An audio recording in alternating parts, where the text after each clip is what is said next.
And welcome, ladies and gentlemen, back to the Valley of the Judged. I am your one and only gaming monk, better known as Mildra, and with me, I have three of my good brothers here in the temple. We have the Master of the Fistiverse, good brother Joel. Howdy, folks. Welcome to the Fists.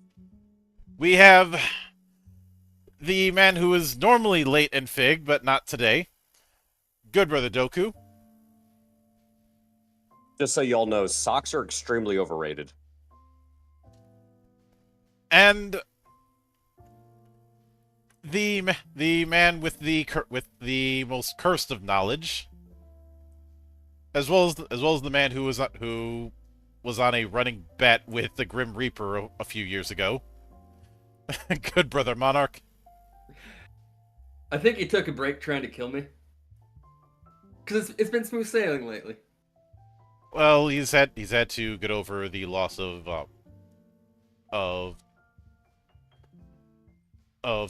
Tony J. Not Tony J, Tony Todd, what am I saying? Oh, too many Tonys. But we are back once again with the in-between double feature, after we just wrapped up Vileborn. And I had it set up for what we were going to do, and then a monkey wrench got thrown into the works. Because originally the plan was to do Heaven or Hell, which we will still be doing, and Aegis. Aegis is an early example of a game that was built around trying to do console-style RPG in tabletop.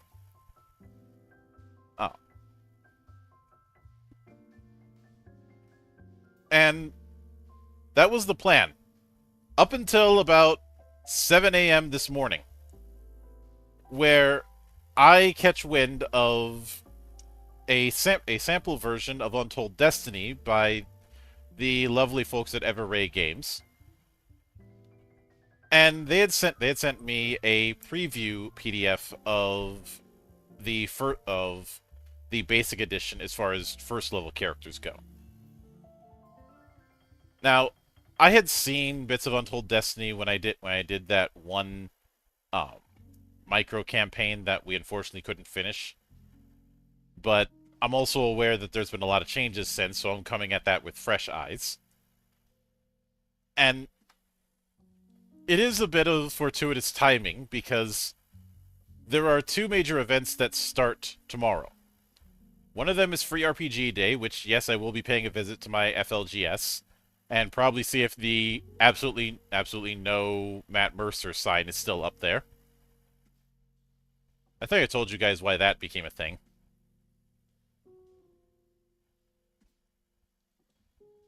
Ah. But for those who weren't here for it the first time, short version, I was helping run games. Mercer kept getting brought up about in comparison to my GMing style. I got annoyed and I said, I swear to God, we need to have a Wayne's World style sign saying no Matt Mercer. No Matt Mercer. Denied. And the guy who ran the store, who him and I have been frenemies for years, put that up less than a week later. This is the same guy who I gave the excess donuts to when my office got paranoid over a couple boxes of donuts because they all thought I brought them in. I know I told you Gee, that. I wonder why they would be worried about that. It's not like you have a history of pulling pranks or anything. It definitely never happens. 9 times out of 10, you'd be right. This just happened to be the 10 because I didn't even know that donuts were going to be there. I didn't know they were there. Like, they immediately assume like, okay, no, Mildred's up to something. We can't trust this. It's like, no, bro, it's just donuts. Oh, I know they thought I was up to something because one of them outright said, "I'm not touching that shit. You probably swapped it with a veggie platter." I mean, to be fair, I'd probably have the same apprehension. No offense. Yeah. And thank you, Hans. Hope you enjoy the madness. But the thing that makes it a bit painful, and I kind of feel bad for whoever did bring the donuts, is these weren't like your regular ass grocery store donuts. This wasn't even Krispy Kreme. This was Polish style donuts. Those things don't come easy or cheap.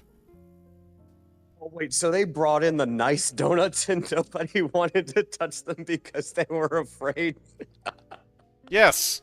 Oh, I'm not gonna lie, that, no pun intended, that is the icing on the cake. That is diabolical. That's funny.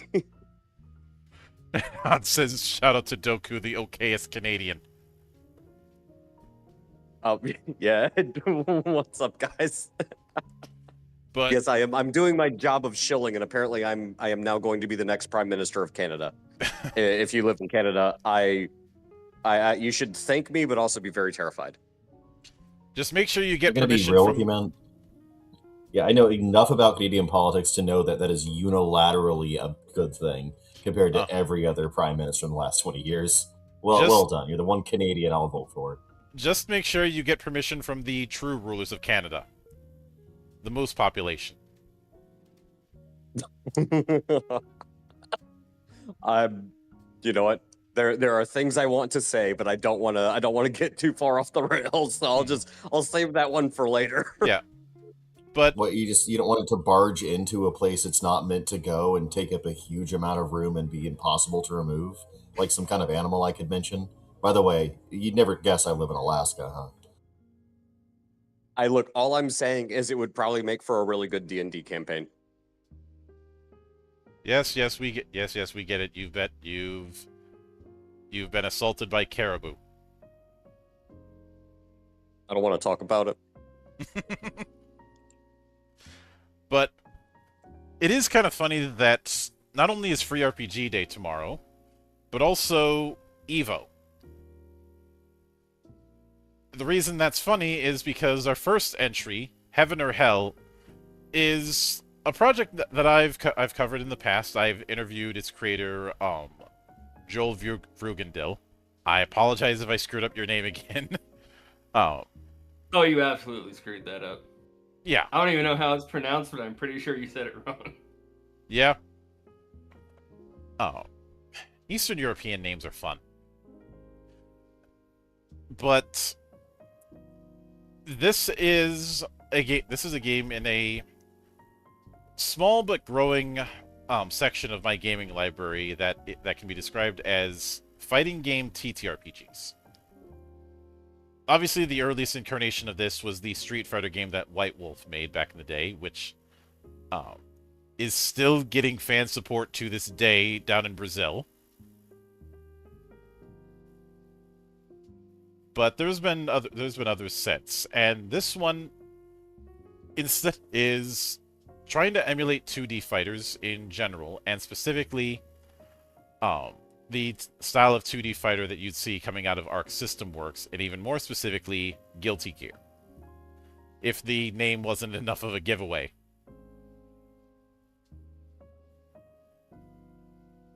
But this runs at about 52 pages, and full disclosure, I did interview Joel for this a while back. Also, it is going to be amusing that that we're covering a game by a Joel while there's another Joel in the call. I'm very excited to look at this game, by the way. Like, we Joels are of one mind when it comes to fighting games and TTRPGs. Yep. Now, unfortunately, there are no bookmarks on the PDF, but since it's only 52 pages, I'm willing to let that kind of thing slide. And in all fairness, the table of contents here is bookmarked. So we do have that going for us. So then we get into the intro. Heaven or Hell, also known as 2H, is a 1v1 tabletop games. And even though it doesn't outright say that it's channeling Guilty Gear here, it very much is. Especially since one of the early videos I saw from Joel was a discussion on how to adapt Happy Chaos from Guilty Gear into this system. I think there was another one about adapting Ryu. But you'll see why I say that this leans more towards Guilty Gear, especially since I do have Word of God on that front. But obviously need the book, a character sheet, a set of tokens, coins, or sticky notes. It's probably post-it notes, because everybody's got post-it notes. Some people, like one person I know, has too many post-it notes where his whole desk is covered in them. And yet somehow it's organized according to him. I don't get it.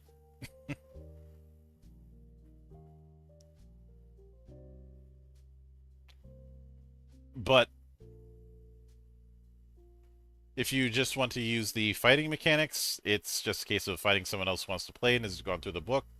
Decide which tier of characters you're going to play.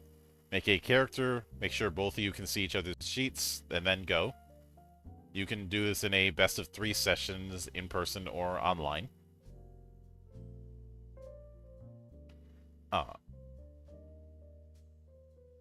So it says, they also states, this is a competitive board game first and an RPG second, but that does not mean it has no story backing its writing and themes, just that those aspects are more general and a low priority when compared to game balance. The entirety of this game's design is to focus and replicate the tense feeling of both 1v1 fighting video games and cinematic battles from all forms of fiction. For that reason, its setting exists to make people fight. Your characters are not human, your characters are not tragically fighting against their natures, and violence is an inherent part to this game's design. However, there could be times where a group of people find this game together, and if you have an invested interest in TTRPGs and fighting games, you may be interested in some light narrative. In the same way that a fighting video game illustrates its character through a set of systems entirely condensed into 1v1 battles, there are ways to express plenty of narrative weight in a fight. Go wild with unnecessary detailing justification, even if you're fighting people you don't know well, and you just end up telling that story in your head. Think of why your character is fighting. Do they give any of their moves special names? Fun stuff like that. I do like that was put in, and I know some will say, "Oh, this is too much of a video game or board game and not a proper RPG," which I'm really sick of hearing that kind of thing, because it tells me nothing. It's like the whole role-playing mechanics thing I talked about yesterday. Yeah, yeah, and it really ignores the reality of games, just that they're all toolboxes anyway. But every GM kit bashes to some extent or another. Like, No one if I plays just Uno yank the as written. fighting out of this, yeah, exactly. Nobody plays Monopoly as written either. The game is as it lives, not as it's written. And this, if this is a solid enough fighting system, Mhm. you could get passionate into a lot of things. I'm certain. Yeah. I was gonna ask what is a proper RPG? Like I don't About follow. I that don't understand that. within the first chapter of Legend Edition, I pretty much answered. I won't say definitively answered, but answered that question as best as I'm able to. Uh, where and let me let me quote let me grab the quote that I put in chapter 1 or more. Like, don't get me wrong. I understand like people who want to be purists and follow like a certain format that's like popular or familiar. Like I get that, but like proper RPG just doesn't make sense to me because that, at least as far as I'm concerned, It is a form of I know people get triggered over me using the term gatekeeping, but it very much is that gatekeeping in the ivory tower country club kind of sense. I mean, like as long as you're role playing and you're having fun at the table, like isn't that kind of like the whole point? Like, but this is the definition that I go with and I put in Legend Edition. Quote, a role-playing game is a form of group storytelling with rules that dictate the mechanics of player success and failures. These rules enhance the experience in two ways. First, they make the story more compelling by providing concrete gauges of a situation. Second, they provide the player with a series of interesting strategic choices, turning the experience into a game. Oh. Yeah, that sounds right. Again, I mean, at the end of the day, like, what are you supposed to be doing? Like, yeah, sit down at the table with friends and tell a story and do it in a way that like is somewhat structured, so it's not just chaos. Like, it doesn't mean you have to follow everything like bit by bit, but like the example I often bring up when it comes to getting newcomers to understand what role playing is, and this may be a bit of a left field example, but there's a method to the madness. And while I'm at it, let me remove the staff. Oh, I'm not gonna, because I don't want that to get in the way. Sorry about that, old habits. Oh, I'm pretty sure we're all familiar with Tony and Tina's wedding. I should know this, and I am blinking hard. That's one of the more famous examples of a audience interaction play. Again, I know exactly what you're referencing. I'm just, for some reason, I am totally blanking on it. And I kind of hate myself for it. Yeah, that's one of the big ones. The second biggest that I remember seeing is Triple Espresso. But I've only seen and some of those Oli and Lena sketches, but the lattermost one, that is if you're not from where I'm from, you're not going to get it. It is very Midwest. Oh yeah, that one. Then I probably wouldn't. I only know Tim Hortons.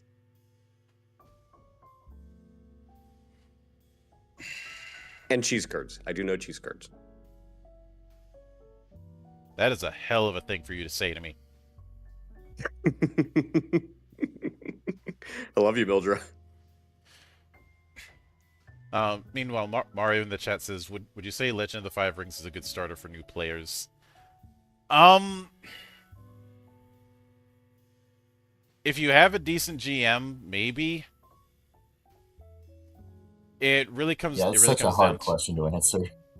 There's too many. Which edition are they talking about here? Because there's a lot of ifs. Yeah, there's a lot of asterisks. Even if I were to just stick with 5th edition, it really comes down to how the GM presents it. Now, I will say, Kinda, I will yeah. say, even though some people hate the symbol dice, I do think 5th edition has easier box sets to get newcomers into it compared to 4th. Yeah, but fourth is a really solid product. My boy Rob Hobart worked on that one. Yeah. But it's not. The system is one thing. I think the system is perfectly simple and comprehensible in fourth edition. It's probably fine in fifth too. It's the setting, man. The L5R setting it's enormous and weird. Um, I mean, it's fun. It is super fun, but like it is so different from every other RPG. So if it's for beginners and you intend to run L5R more or less exclusively, sure. If it's for beginners and you want to introduce them to the wider hobby, D&D, just do 5th edition. I'm not a huge fan, but that's the Not one you want. That's a good baseline. no, not D&D. Dragonbane. Just do D&D. Like, I know I like Dragonbane too, but dude, just do 5th edition. Right? It's ubiquitous. It's everywhere. They'll be able to join in the broader cultural conversation of all RPGs. That's like whether or not we like it, that's what it is. I would have said third edition, 10 years ago. I wouldn't have said Pathfinder. So no, I will say if you want to use L5R for new players, there are some very good box sets for in the 5th edition era, which is the most recent run that's handled by well, it was handled by Fantasy Flight until Fantasy Flight decided to have all of their RPG parts offloaded to a rebranded Edge Entertainment. Oh, that's tragic. Yeah. So they had it at a con I went to. Just wanted to know if I was being clueless or not. No, you're fine. And even though, like, even with that ubiquity, there's a part of me that feels like I'm telling people if they want to get into shooters to just play Call of Duty. And it's just something I can't do. But getting back on the rails. I hate having to rail that one because I've got such a rejoinder, but I will respect the rules of the temple. Yep. So characters in 2H have 3 core attributes represented by a die size ranging from D4 to D12. So not far removed from Savage Worlds. Those 3 attributes are speed, fortitude, and power. Speed empowers agile techniques and breaks ties. Fortitude determines your max health, empowers defensive techniques. And power empowers the majority of techniques, but does not have the utility of speed or fortitude techniques. All fights take place in a single row of zones, usually made of 7 numbered zones, with zone 4 being in the middle. By default, all fights start at 3 distance, with one player starting at zone 2, another in zone 6. And there are 4 total ways to change where a character is on the board. You can close or create distance, moving your character towards or away from your opponent respectively. You may deal pull or push, moving your opponent's character towards or away from you respectively. All movement is stopped as soon as a character moves adjacent to their opponent, even if they should move further. Both characters are always facing each other when checking for in front or behind. So no back attacking. Now, distance covers the number of zones between both players. The zones furthest to the left or right are considered the corner. If distance is 1 or higher at the beginning of the void phase or the end of the reveal phase, all attacks are voided, unless they have a range tag with a value equal or exceeding the fight's distance. Then markers. Some techniques will place a marker on the field. These represent effects related to a specific zone or zones. Markers will all have effects that are unique to, and it cut off at the end. But then techniques. These are the actions you can do during a turn. Techniques come in attack, defense, or utility. Attacks, self-explanatory. They deal damage. They usually lose to defense techniques. or other attacks if you have less resources. Defenses are the premier techniques used when you're at disadvantage. They lose to other defenses and utility. And utilities can do a lot of other things. They often have low commitment, which is a tag that lets you change the technique you're using halfway through a turn. So it's a safe thing to use when you're in an advantageous position. But they do lose to attacks and attacks alone. So we have kind of a rock paper scissors approach with techniques. This is 100% a rock paper scissors approach, by the way. They even have there's a graphic for it, which is clearly rock paper scissors. It's beautiful. But a voided technique is treated as if it was never chosen. When it comes to clashing, if the technique can't be resolved or voided, they clash. When a technique clashes, their user will receive 1 push, have their technique voided without triggering unsafe, and may have their hope set to 5. There are 2 situations where a technique can clash, both coming from attacks. If you have 2 attacks of the same name revealed against each other, they clash during the void phase. If they're revealed against each other and both users have the same hope value, both clash during the void phase. And once per round, you can force a clash using a flash parry. When you'd be hit by an attack, you can state that you're initiating a flash parry instead. When that happens, both characters immediately clash. A flash parry can only be initiated when you have an attack resolved against them. This must be done before any dice from that on-resolve effect are rolled. And when it comes to attributes, many techniques will use attributes in brackets. This means if you're using that technique, you roll that attribute dice, with the resulting number taking place in the bracketed text. Sometimes, if there's a slash, you have to roll both of them and pick one. If there's a plus, you roll both and you add them together. I don't think there's any... I can't remember if there are any techniques that use all 3.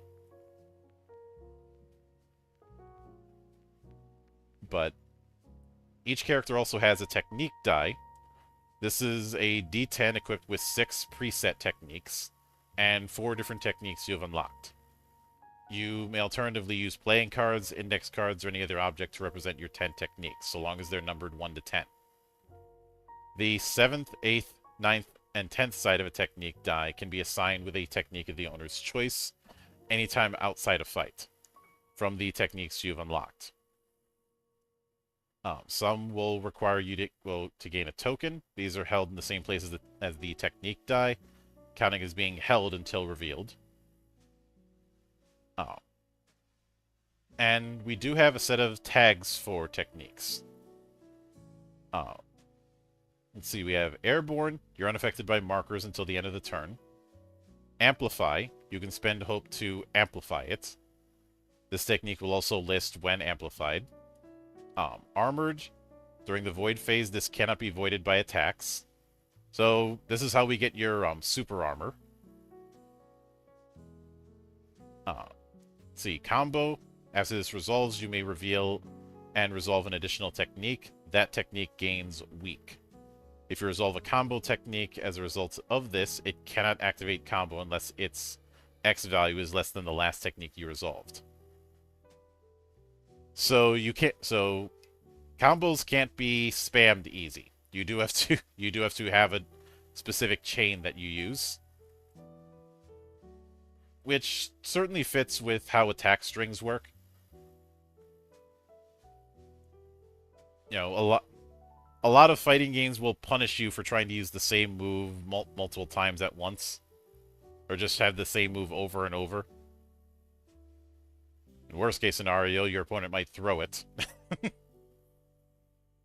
Let's see, cooldown. It's basically a one-turn cooldown. Cross up. There's a good old classic. Everybody loves cross up. Until they're getting hit with a cross up. They really seem to be intuiting what these games are about deep in their RNA and translating it very successfully. I'm really digging this so far, man. Yep. If, after this resolves, the user is adjacent to their opponent, they are immediately moved to the opposite side. If there's no zone to move onto the other side, you instead swap places. If this tag has reverse added to the end, your opponent is forced to move instead of you.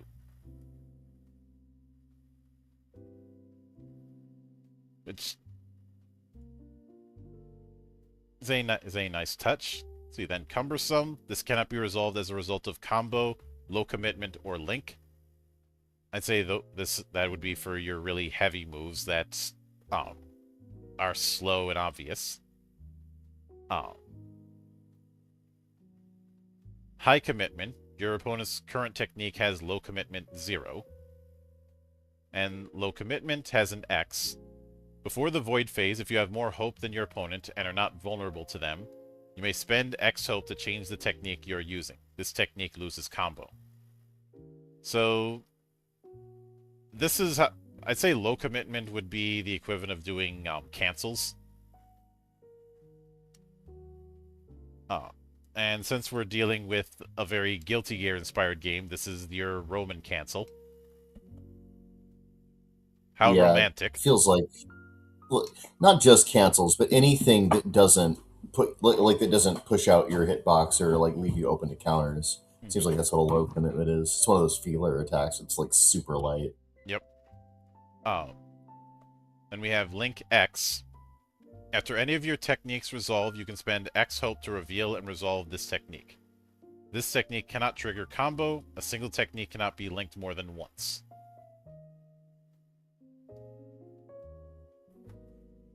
Which this seems like a Link X seems like it is requiring the use of hope, but it's a way to do a quicker combo if you don't have full combo.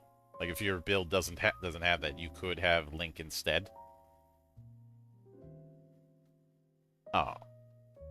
You can't use it as much, but it isn't as demanding because remember, you only have 10 potential moves at most.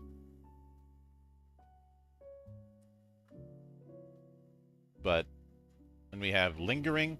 If this technique would be voided by distance, it instead carries a lingering marker in the zone in front of the user. Before every void phase, other than the turn this was created, this marker moves X zones in the direction the user was facing. If the marker moves into the opponent's zone or vice versa, it disappears. Then it attempts to resolve against the opponent's current technique as if it had started in the void phase. It cannot be voided through range and has infinite priority. I suppose a parallel would be those slow-moving projectiles that are meant to take up space to bottleneck someone.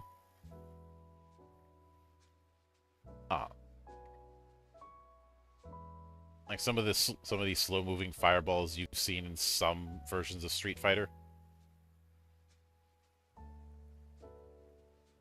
Probably also the EXE beast that Testament uses.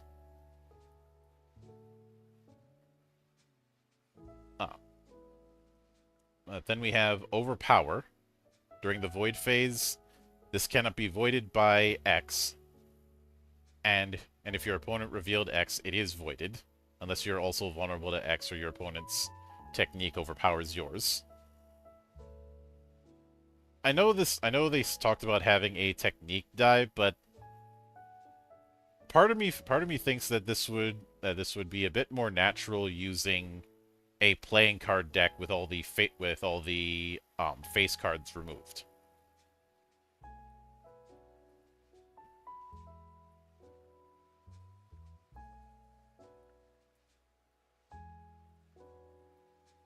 But see, then we have Priority X. This means you count as having X more hope than your actual hope. It's clear that hope is meant to be this game's equivalent to tension or the super bar in so many fighting games. I don't know about that. It's a tiebreaker a lot. It feels more like it's a stand-in for reaction time. Like your ability to input the buttons is represented by your hope. Yep. Like it's like momentum almost. Then ranged, it's not voided by distance if the distance is equal to or less than X. Replace. When it's equipped, it can replace the universal technique on that side. Weak. Whenever this technique asks you to roll 2 die and pick the highest, you pick the lowest instead. If asked to roll 2 and add them together, pick the highest of the 2 instead.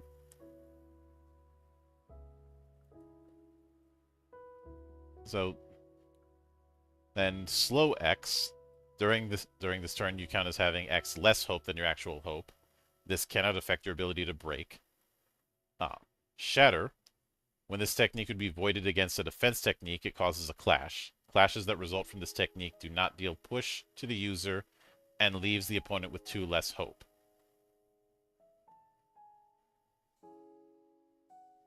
Let's see then, ultimate. This can only be revealed and or resolved once in each round and only when the user is at 15 health or less. Then unsafe. If this technique is voided, you immediately lose X hope. If this is going on that momentum thing, these are the techniques that they can certainly hit hard, but you're significantly exposed and vulnerable to a punish if you screw it up.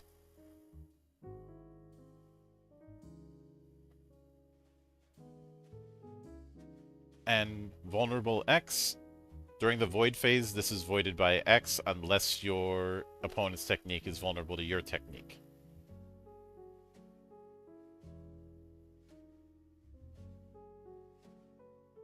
But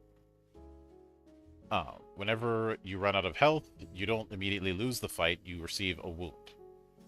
When you get your first wound, the round ends. Both fighters return to maximum health and 5 hope and clear all tokens and markers. And the characters with a wound receive a underdog token. When you get your second wound, you lose. And when you reveal a underdog token along with an ultimate technique, you can use that technique as if it did not have ultimate. You can also reveal an underdog token when your opponent uses an attack technique to flash parry them, even if you have already used your flash parry for the round. I think because of the fact that you're revealing that token, I think the drawback is you're only getting that once during that fight. Yeah, there's quite a web of interactive interlocking mechanics here. Mm-hmm. It's going to be a little while before I'm able to truly parse these, but they all feel very thoughtful and very clean. Mm-hmm. And so far, nothing is in here that's like super unintuitive. Like if you've played fighting games, you kind of understand this even before coming to it. So I'm kind of impressed with that already. Yep. So health is exactly what you think it is. Characters start fight with a health equal to 22 plus their fortitude's die size. Hope represents advantage, be it speed, position, or energy. So we were both right on that front. It determines who can act first in many situations. You cannot spend hope if it would bring your hope below 0. When characters start, they have 5 hope. You can't have more than 10. When a character ends the action phase with less than 1 hope, they break. When a character breaks, their opponent can choose to immediately use a technique of their choice. Oof. After this technique, and any techniques that came from it resolve, the broken character is set to 5 hope. If 2 characters break at the same time in the same turn, neither gains the benefit, and both set back to 5. So break is essentially a stun. Yeah, well, not just a stun, but that kind of stun where you're locked for a minute, and your opponent can just utterly stunt on you. So yeah, this is not you don't want this one. Which is almost saying, don't get too aggressive with spending hope. Because the closer you are to the more that you end up aggressively spending, the closer you are to breaking. Oh yeah, and some techniques, if you pull them off, drain hope from your opponent. Mm-hmm. So for example, like one of the core ones is the grab and throw. If you get them into 0, then you stun them, which again is something that should be familiar to you if you played like Street Fighter. You know, if you're Zangiefing somebody, not only do you get to pull off an amazing initial attack, which is high risk, high reward, then they're stunned, and you can hit them with another one.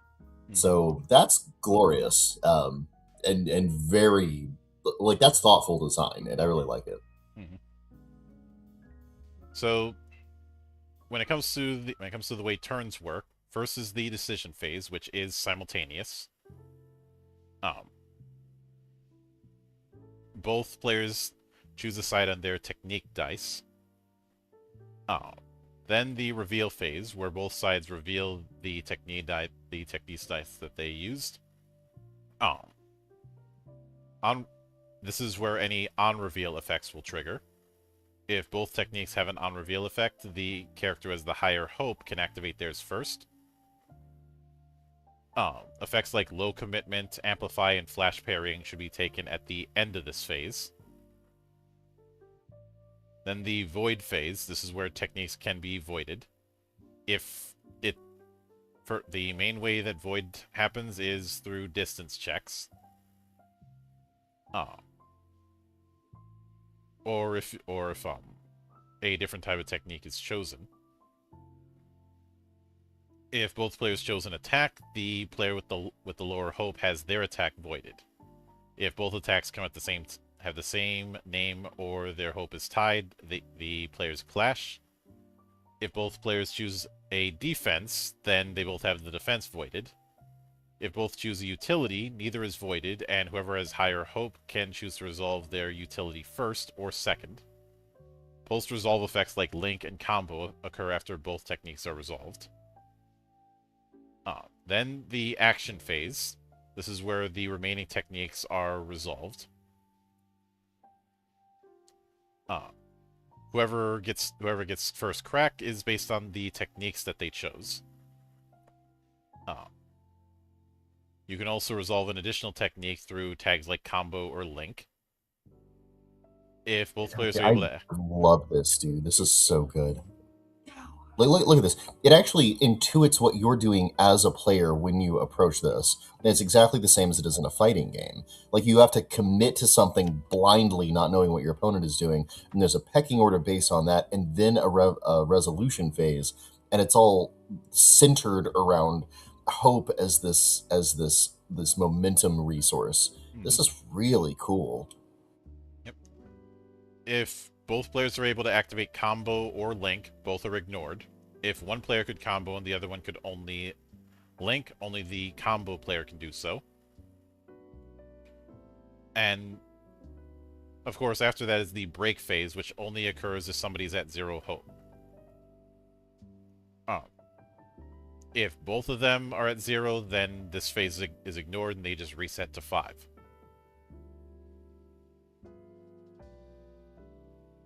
And we already went into what happens if you break. Of course, then the turn ends and we go back to the decision phase. At any point during the process, if a character drops to 0 health or less, the round ends and whoever has the most health wins. I think they wrote it like that in case you're doing tag fights.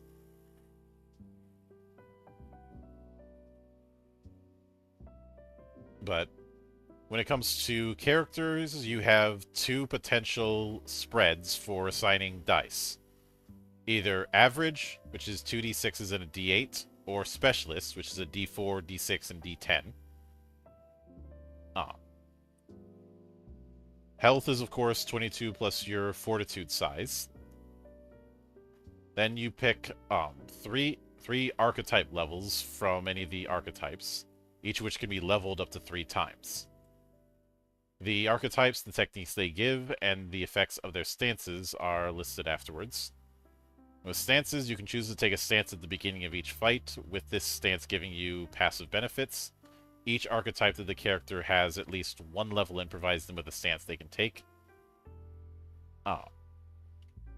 And they also mentioned the 7th, 8th, 9th, and 10th sided technique die that we talked about before. And you can also specialize in character creation, giving a technique of your choice a unique set of buffs or drawbacks. Each technique can only be specialized once. When you do so, pick from the specialties listed after the archetypes and apply its effects to your technique.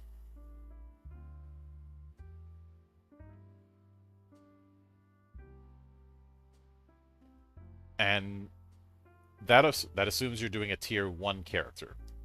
characters can be up to tier 9. When they do, they get a level in any archetype. On an even-numbered tier, they boost an attribute die. On an odd-numbered tier, they specialize a technique. And every 3 tiers, they gain a talent.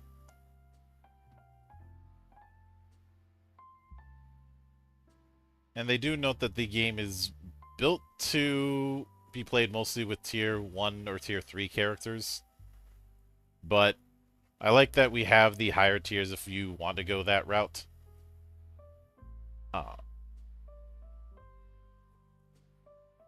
And then we have the universal techniques.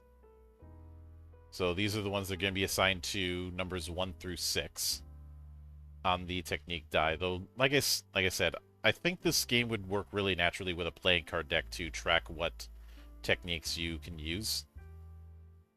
Well, I mean, you can use the die. It seems like you spin the die to your chosen technique and just like keep it in your hand secretly, and then reveal at the same time. And your character sheet is what's on that die, from what I'm reading. Mm-hmm.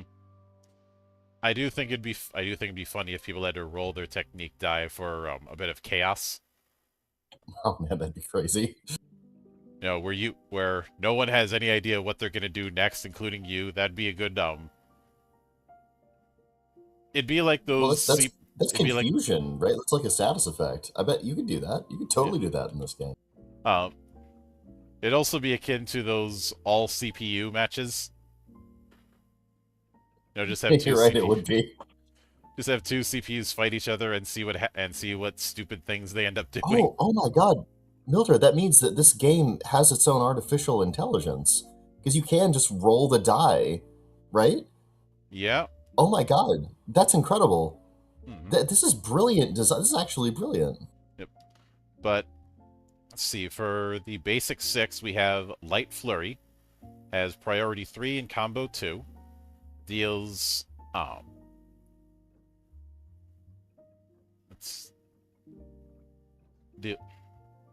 speed plus speed or power damage, gain 3 hope, deal 1 push.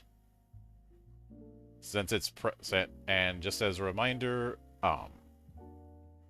priority means, since this is priority 3, it means you count as having 3 more hope than you actually do. And combo means you can combo it with something that has a combo value equal to or lesser than it. Like, for example, Fierce Strike.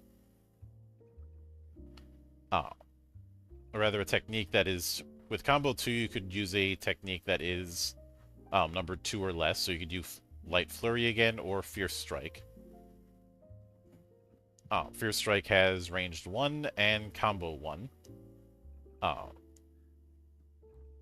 Deal power or power damage, so basically roll power twice and pick the higher. You gain 4 hope and close 1 distance. Then grab and throw, which has the tags overpowered, cross up, reverse, priority 5, unsafe 4, cumbersome, and vulnerable airborne.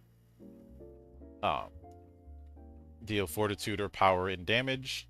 Your opponent loses 4 hope. If this crosses up, deal 1 push.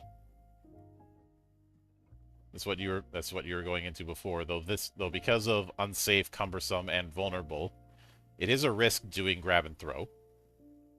Much like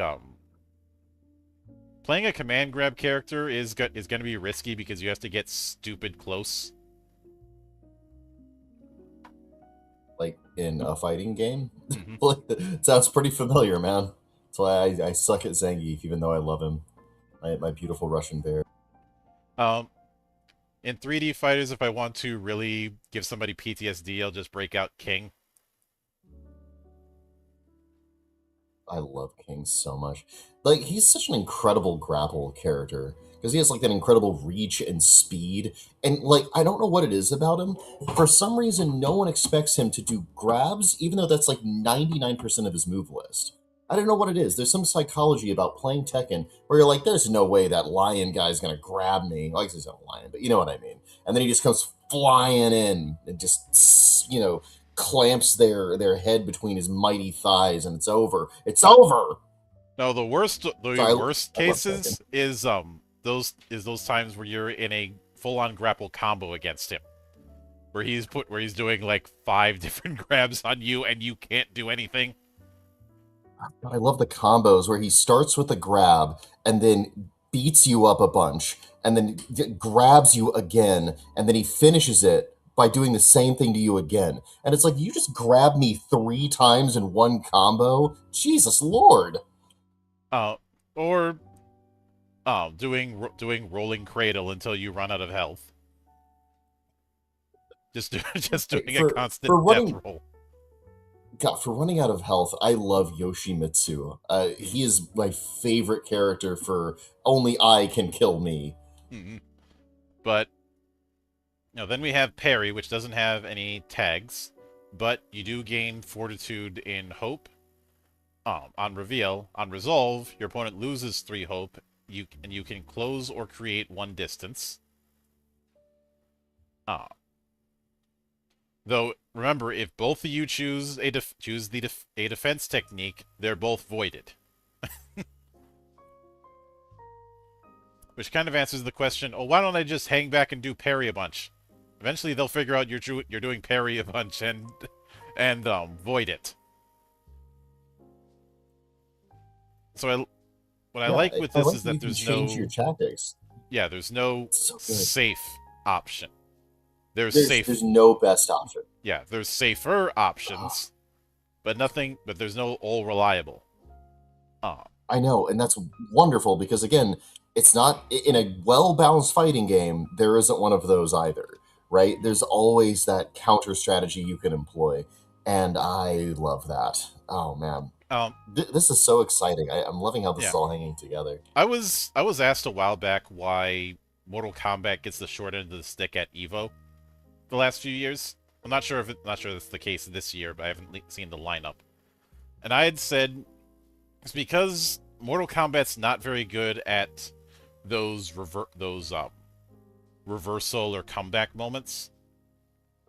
You know, the infamous EVO moments, including the one that lives rent-free in Justin Wong's head. Or even think of like how in regular sports, even if somebody's got a significant lead, there is always that off chance that they could blow it and lose. Hi Atlanta, how you doing? Oh God. Well, yeah, everybody loves a dark horse. We love dark horse stories, and we love there's no way he could possibly pull this off, and then he does it stories, right? And it feels like this game is able to capture some of that magic.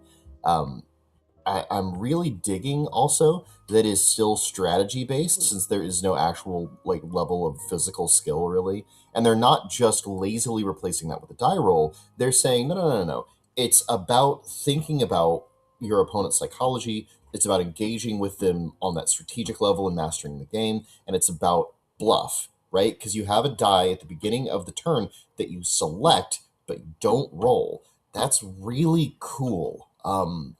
That's extremely cool, and I'm curious to see how it feels in play, because man, it's very smart. But see, then we have Backstep, which has Combo 1 and Airborne.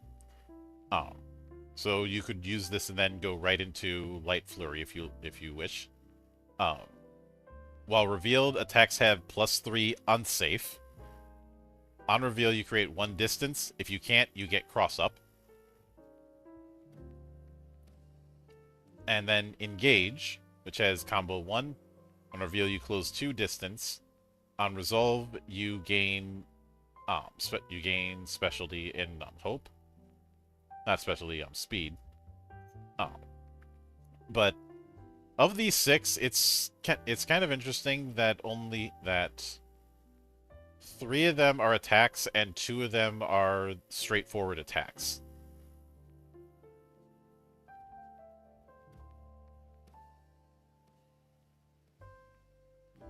Like you have 3 attacks, 2 utilities, and 1 defense.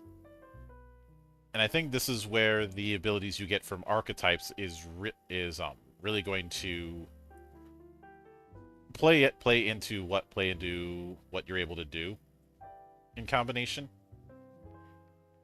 But there are 10 different archetypes.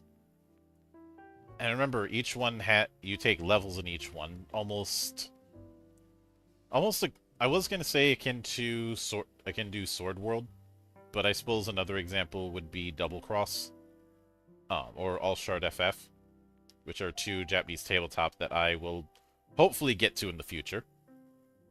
Yeah, I want to do more Japanese tabletops with you. Invite me to those, man. I want to do those. Yep. But the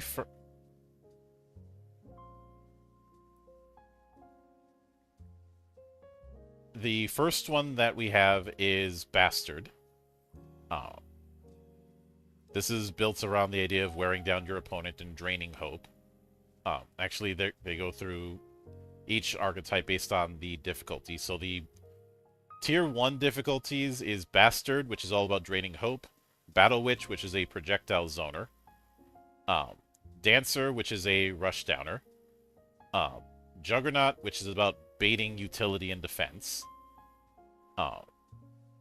The difficulty 2 ones would be Blade Sage, which is about spacing. Ninja, which is hit and runs. Flagellance, which is health manipulation. And then for difficulty 3, we have Ranger, which is about generating and using tokens, a builder spender. I always like those I always like builder spenders in tabletop games. Illusionist, which is setup, and martial artist, which is stance dancing. Yeah. It's amazing how intuitively these map to fighting character archetypes. Well, I'm really impressed with this. Let's play a little bit of character association. Oh yeah, 100%. Let's from go. top to bottom, and you tell me just based on this description here. And I did this with Joel a couple years ago.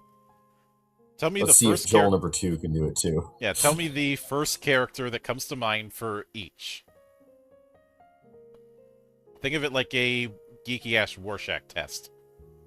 I think I did this with you once when it came to the different schools for Lone Wolf. Say, I'm so bad at these. I'm so bad at these. Okay, let's do it though. Let's do it. I'm ready. Oh god, I'm ready. Bastard. Okay, who aura farms the most in any game? Yeah, I'm thinking Heihachi is probably one.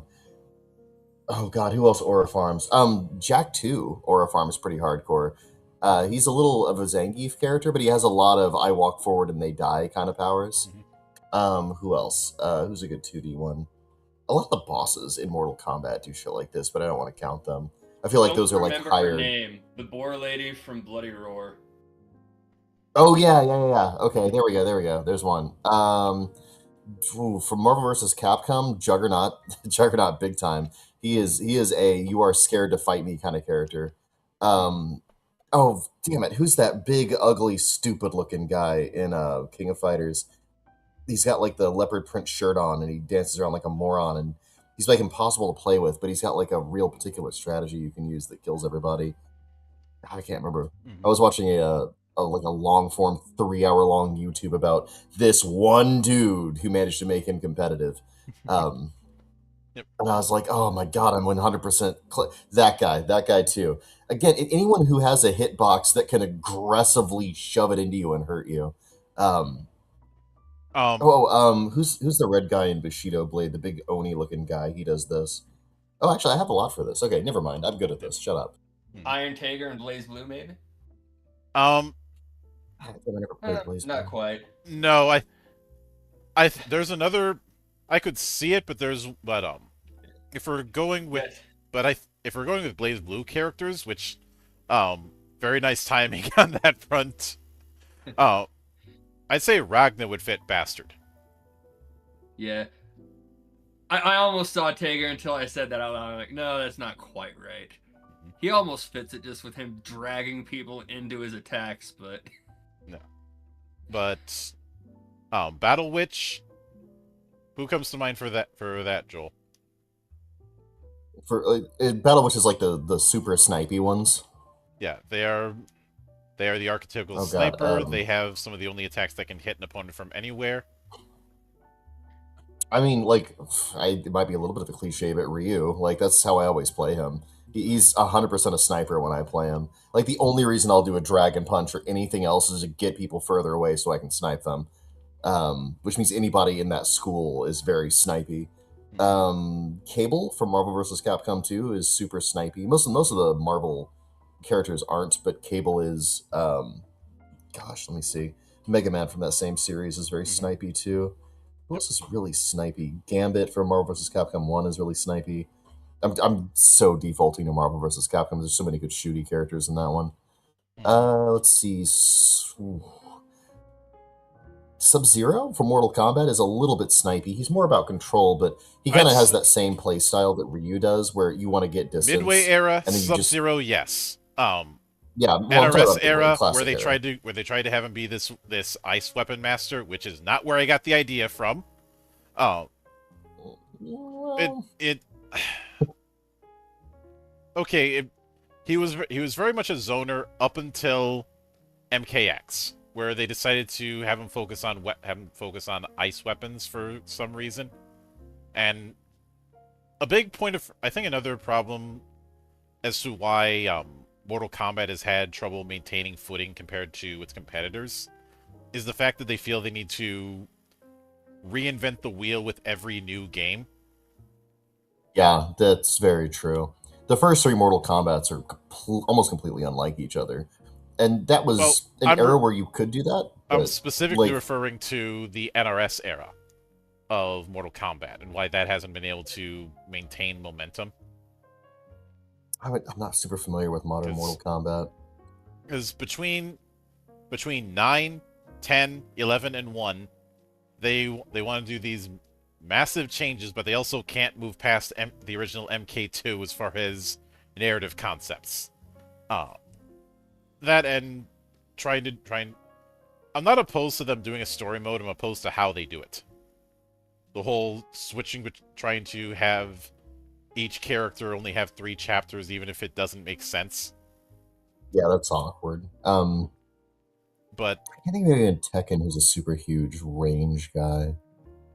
It's not. You can't really do range-based characters in a 3D fighter because not unless they're locked into an axis. But like, yeah, they're not. It's because because that Z-axis, right? Yeah. Like all of a sudden you have all this places that your range attack can go that isn't directly at your opponent.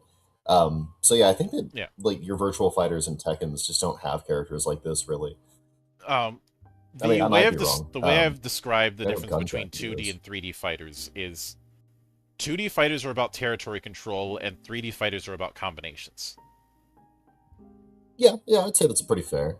I don't know if that's 100%, but that's really close to like because I mean obviously the third dimension is the real X factor there, right? Like the Z factor, I guess you call it.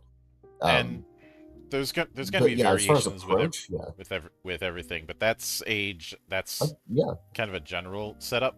Yeah, broadly I'd say that's the approach. Gosh, so there's a lot of. I think Dulcim would be a bit of a sniper too. I think he plays keep away, right? Every time I play Dulcim, it's like, okay, look, all of my attacks push you, all of my attacks hit the other side of the damn screen, and I've got like basically nothing for close control, right? I can't grapple where the hell, and I've got Yoga Flame like this. Get over there so I can burn you and punch you with my dislocating limbs. So also teleport. Let's not forget teleporting. Yep. And it's not the same as Bison's teleport. Vega's kind of got a teleport because he's got that thing where he jumps on the back of the screen. It's not exactly, but it's kind of the same thing where he's sort of unavailable for a while. Yeah. Lots of good examples of this one. Yeah. Dancer. This is going to be one where you're going to have an embarrassment of riches as far as examples. Oh, any character that continues moving in their idle animation, like easy Voldo. Yeah, 100%. Voldo's one.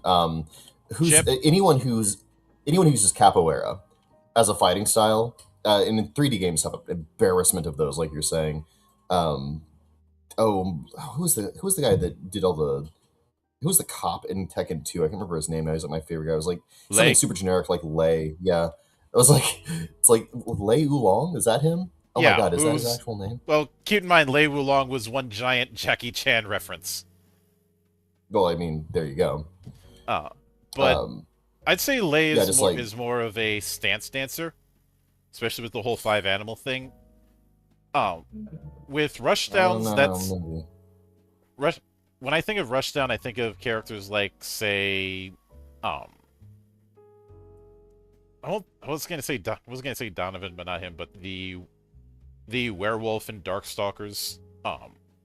I'd also say Chip Zanoff in Guilty Gear, especially him. You can get in close real easy with him, but you can also overshoot Good it. point. Especially since he's the only Chun character who Li's can kind of a triple jump. rushdown, then, isn't she? Well, I don't Um, know, because Chun Li has to be close to hit, but all of her stuff keeps her away. Chun Li's such a weird character. Like, the more I Yep. think about her fighting style, the more I'm like, she's not really rushdown. She doesn't Cammy. command the space when she gets. Oh yeah, Cammy's a good example. Yeah, Mhm. Cammy's got to be in your face to work, and almost all of her attacks are some method of making her a bullet to get closer to you. Yeah. Oh damn, we forgot Guile for the last one. That Guile does really good range. Mhm. So boom. Yep. And remember, Guile's theme goes with everything.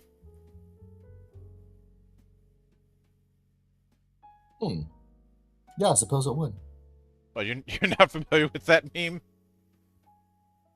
No, but I'm That's thinking about his theme, and I'm like I can't think of a scenario or like because you can put it over almost. It's kind of generic, but like yeah, it's kind of the vanilla fighting themes, isn't it?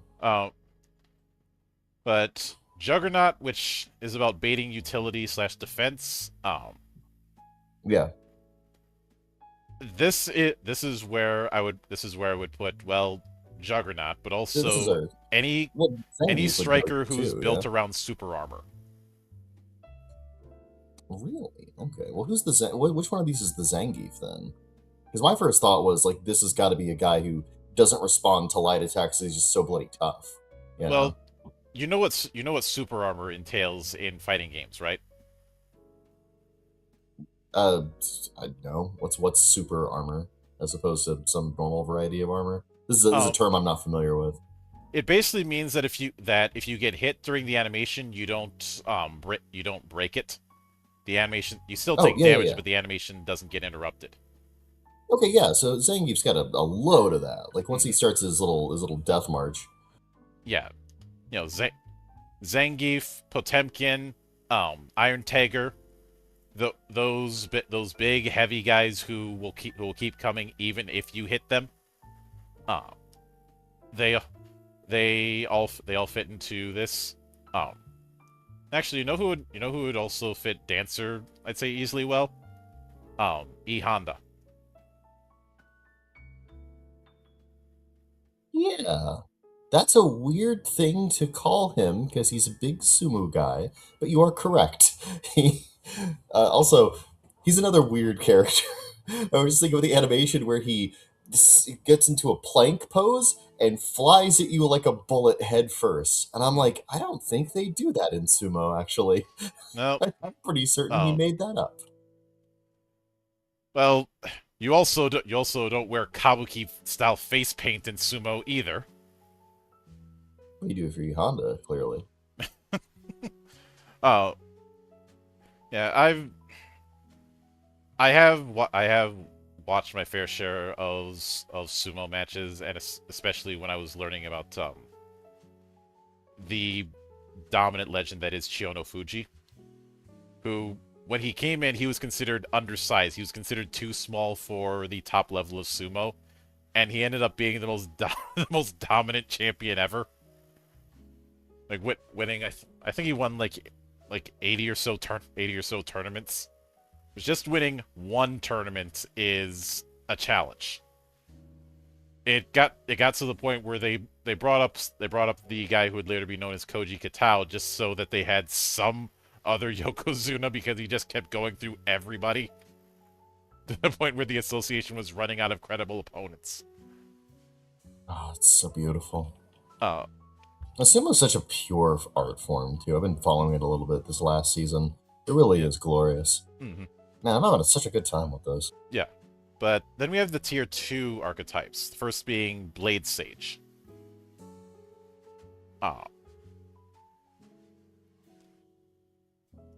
Since it talks about being at specific ranges, what immediately comes to mind is Tidus in the PSP Dissidia games. Where he had whipping out Dissidia on us. I fucking love Dissidia. Yeah, I mean, same. But I don't know that it's one of those things where you had to be. It's sort of the Avengers of the particular fandoms we were a part of at that particular time. Like for the tiny percentage of the population, it was explosive, and I think for the vast majority of people, they're like, "What the hell's Dissidia?" Yeah. So, but the reason I picked Tidus specifically is a lot of his combos work at their absolute best at a very specific mid-range. And it's a case where if they're too close or too far, it's not going to work as well. If you understand the right spacing, he is an absolute menace.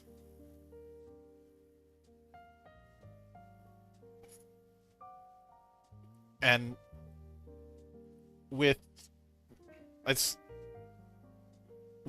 but based on what they're described as, this is kind of a halfway point between close range and ranged.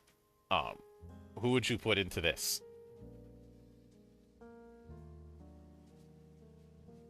Oh God, let me look real quick. I need to think. This is going to be a puzzler between close ranged and ranged. Yeah, because it says not as long ranged as the dedicated ranged archetypes, but much more reliable, boasting tools that, in their optimal range, can only really be beaten by one specific choice.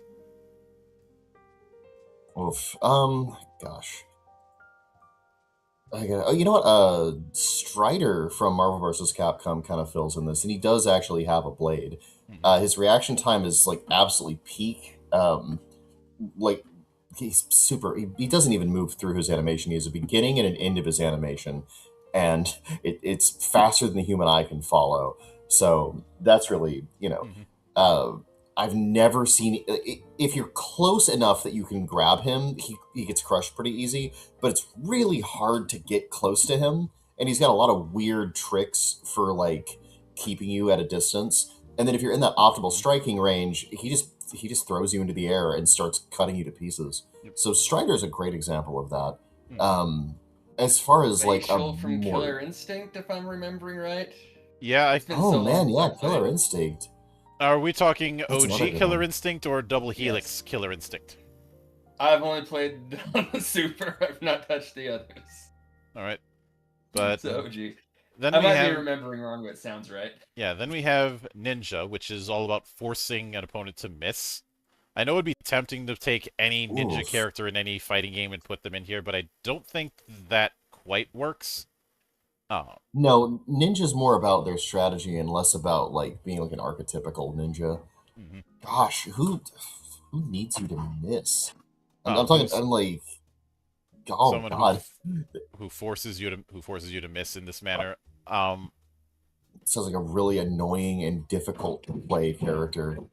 Yeah, none are springing to mind, but I know there's a few. I know what they're referencing, but I couldn't tell you which ones. Because of his 8-way movement, part of me wants to say Magneto. Maybe. Yeah, maybe. But we also have the fact that it uses attacks to close distance to punish opponents for using utility or long-range slow attacks. So, what Ninja essentially is a frame trap character. They are all about baiting. And it is a tricky one to go with.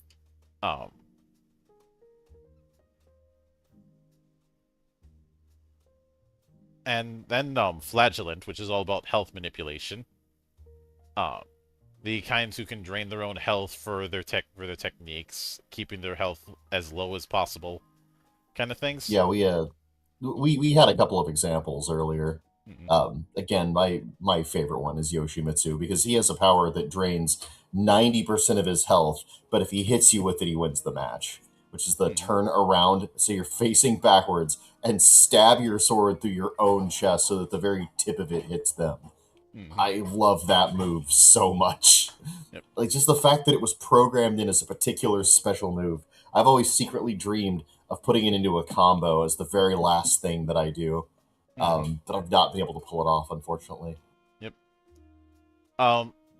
See, then Ranger, which is the first of the tier 3 difficulty archetypes, is all about generating and using tokens. This is your good old builder spender. I'd say that there's a wide variety of them that have it, but you're not going to see them much in 3D fighters. This is something you're going to see plenty of in 2D fighters, especially any 2D fighter that's come out in the last 10 years. What I suppose one that would very easily come to mind is Johnny from Guilty Gear because of his coins.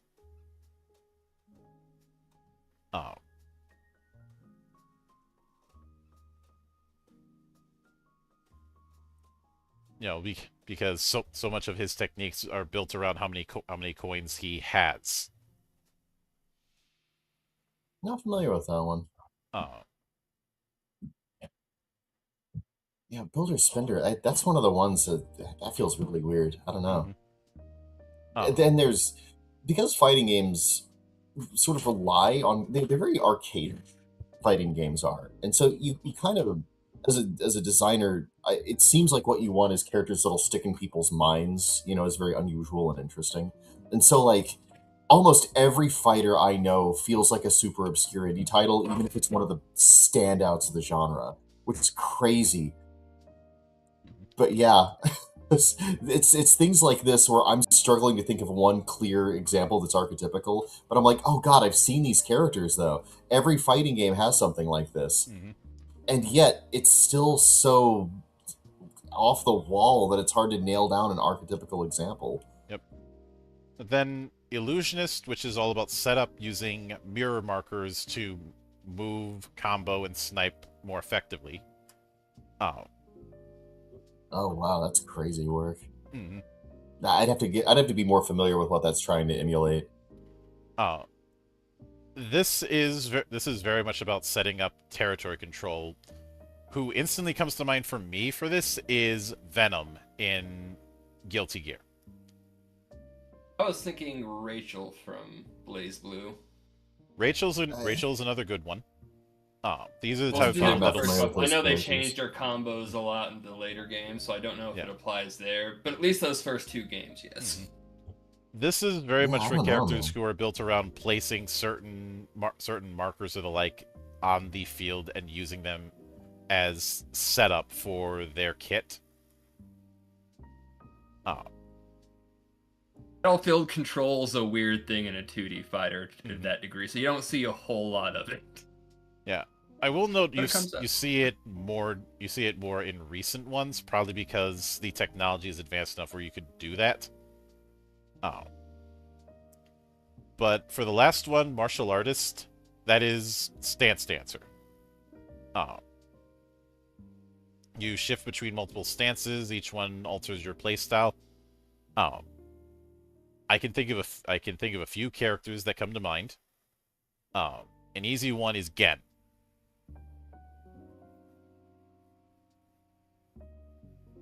His whole thing is switching between 2 stances, and both of them having different movesets. I'd say also Lei Fei in Virtua Fighter, who his whole thing is after certain combos he shifts into a specific stance that procs into other combos. But if you don't do the right input, you just end up resetting, which takes a second, and you can get punished. Siegfried in Soul Calibur also comes to mind. For similar things, although Siegfried is far more forgiving about his stance setup than Lei Fei is, because Soul Calibur is going to be a more forgiving game than Virtua Fighter is. Don't get me wrong, I love Virtual Fighter, but you know. Well, Virtual Fighter was like first of its type, right? And when you're first of your type, I mean, there's going to be some rough patches. And Well, again, I'm with you. I love early Virtual Fighter. I early on it went recognize that Virtual Fighter's iterations did fix a lot of its problems. the very technical side of Virtual Fighter was not in one or two as it is now, but you really see it if you go back and play like 4 or 5, which I have. There is of course the meme of everybody picks Akira because they think, oh, he's the poster guy. He'll be the beginner character, and he is not. He is not a beginner character. Oh. Yeah, it's kind of frustrating whenever the popular character or like the main line, yeah, the one that's like on the box, isn't one that everybody can use. Like Ryu being the standout character for Street Fighter 2 is like such a godsend for them, you know. But that's not every game does that. Mm-hmm. Oh. But then they go into a bit more detail on each archetype, and it's important to remember each archetype has 3 levels, though each one gets the main thing you get from levels is potential techniques. And remember, no matter how many levels and how many archetypes you have, you can only have 4 techniques from the archetypes. Of course, you can get the stance. And if you want to get the ultimate, you have to bring it up to 3 levels. But because of the fact that if you went to higher tiers, you could potentially have multiple archetypes that you've mastered. In fact, if you're playing tier 5, then you have 3 levels worth of archetypes. So you could put 3 levels in one and then 2 in another, or any other combination you want. Which means being dedicated to one archetype isn't the be-all end-all. Which is why I made the comparison to Sword World, where Sword World's classes are more like skill packages. You don't pick a class and then that's it.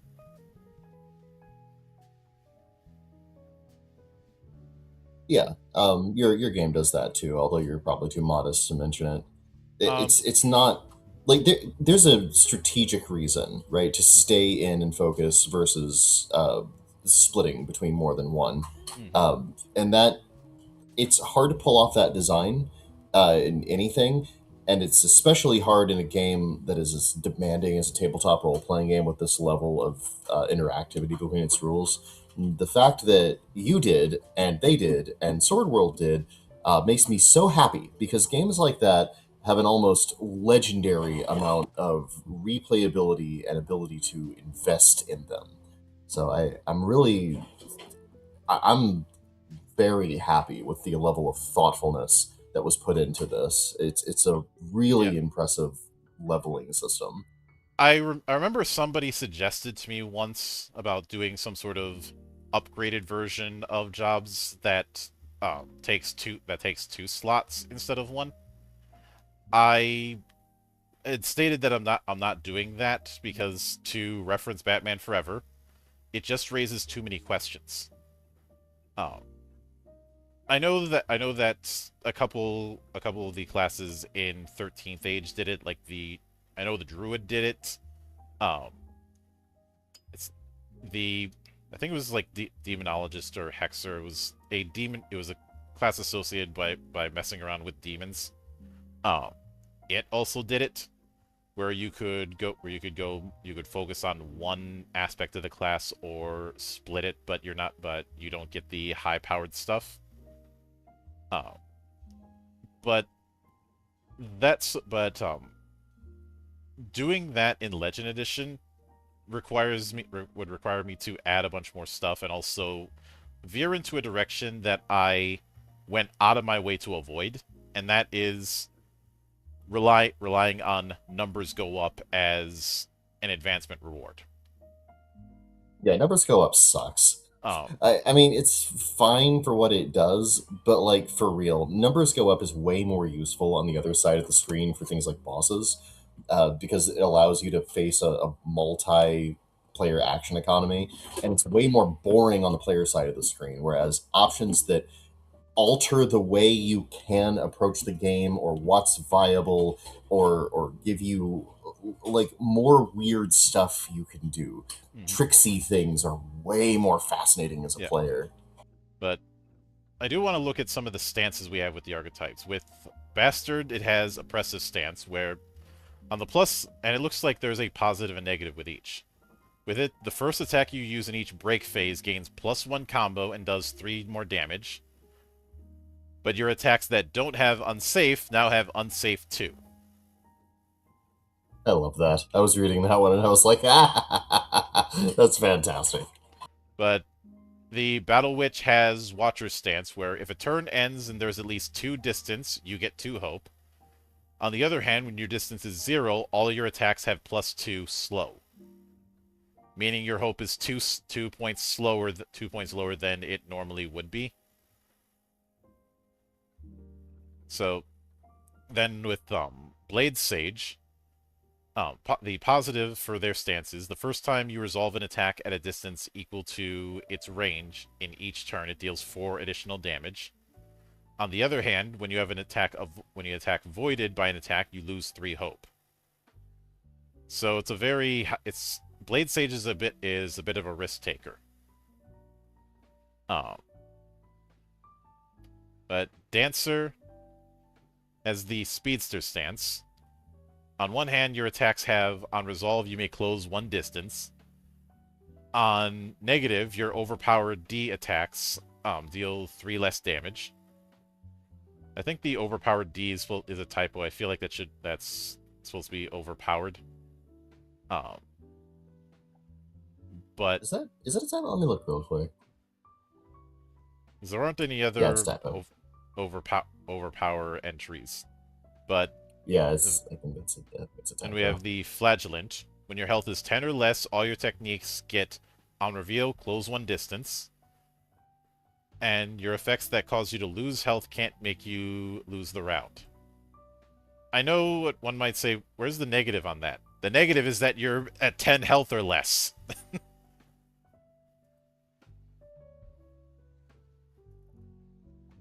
So I can see why the Berserk stance doesn't have a negative entry, because it kind of doesn't need it. The fact that you have to be at low health is enough of a negative. Especially when you consider how, since damage is based on die, and the baseline is 22, damage can add up pretty fast. But for the Ranger, they get Soldier Stance. At the start of a round, they get 3 shot tokens, as described in Silver Tipped. And at negative, you start rounds with 1 less hope.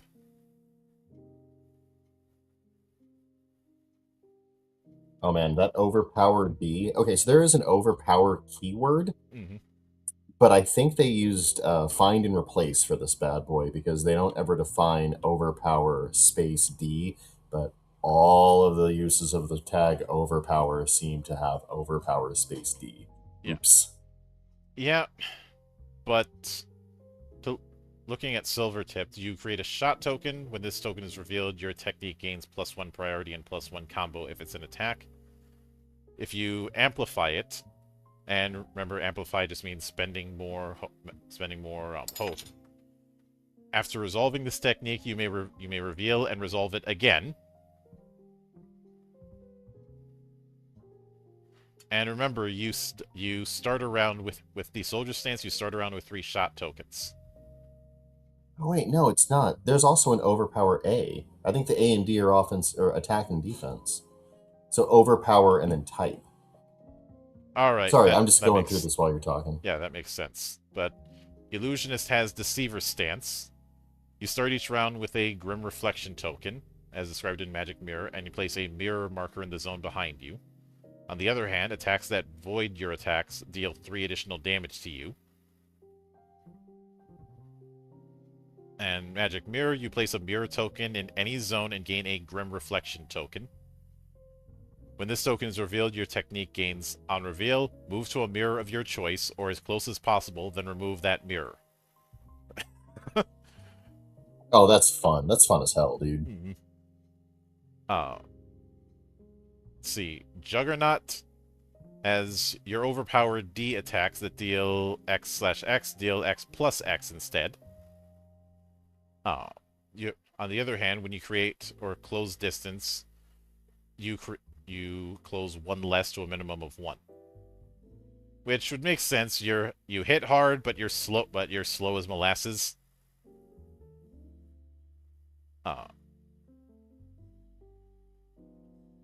Then martial artist has Gemini stance. You have 2 different technique dice you can assign with different techniques. The techniques granted by this archetype can only be used with this stance. At the start of each round, you must choose one of these dice to serve as your active technique die. And so some techniques from this archetype swap your technique die. This means that the techniques you have access on each side of your dice change your current set to the other set created from Gemini's stance, or back to your original if they are already swapped. If this occurs on reveal, you must resolve the technique shown with the new dice. So I was sort of right calling martial artist a stance dancer. It's more of a switch hitter.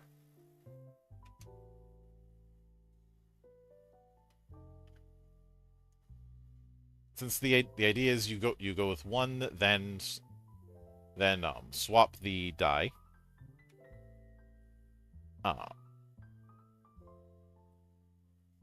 And I'd say martial artist is one that I feel like it's one that may not seem all that impressive if you just dedicate to it, but I think it could be really, really nasty if you take multiple archetypes.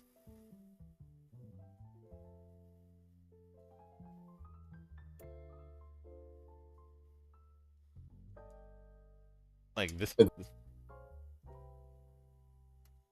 That's the vibe I get, at least.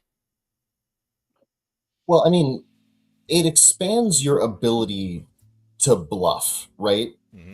Because if you suddenly have 2 dice which have techniques linked to different faces, so like that's enormous. Which is probably why this is difficulty 3. Yeah, that'd be hard to pull off, because you'd kind of have to keep more than one build and strategy in your head, and then to really nail it, you'd have to find ways to synergize them. Mm-hmm. But I gotta tell you, it's the one I find most intriguing. More options means more intriguing for me, and I'm a big options at the table at the start of the round kind of guy. So, yeah, I like analysis. This is cool. This is really cool. Then Ninja has the evasion stance. Whenever distance would cause an opponent to avoid their technique, you gain hope equal to your speed. Equal to a speed roll. On the other hand, you reduce your health by 3.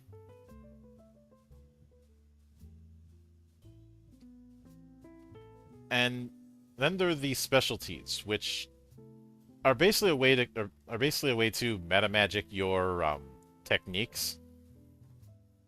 Customize them further, and you will get a few of them as you advance in tiers.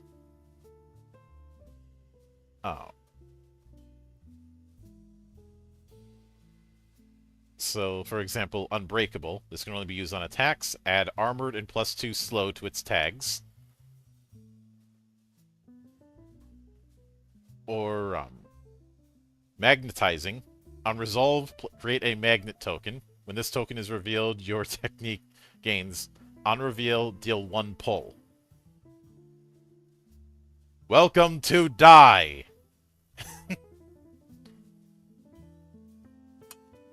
Look, if we're gonna be channeling Marvel vs. Capcom so much, I may as well channel some of the more infamous X-Men. Welcome to Die. I gotta tell you, man, I loved hearing that as a kid. I walked into Aladdin's Castle arcade in the resident dirt mall in Manhattan, Kansas, and that would be playing, and it would be the most cool thing forever. Yep. But we also have talents that you can potentially take. Each of them is another way to add a bit of variety to things. And some of them let you use whole new techniques, like all of the mimic technique ones, which make your technique die into a D12, and you get another technique. Like say Aim's Fire, which is an ultimate. On resolve, place a Scorched Earth marker on every zone.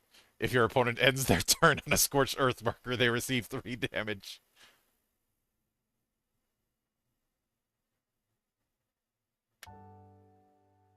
I mean, I understand why that's a talent. Then they do give a few example builds. And some alt rules. This is where we have tag rules. Yeah, I'm seeing that. It also seems to be a lot of different approaches to how you could use these rules in a game. Frankly, I'm 100% on board with just Frankenstein bolting these onto whatever other system that you're using as the combat system.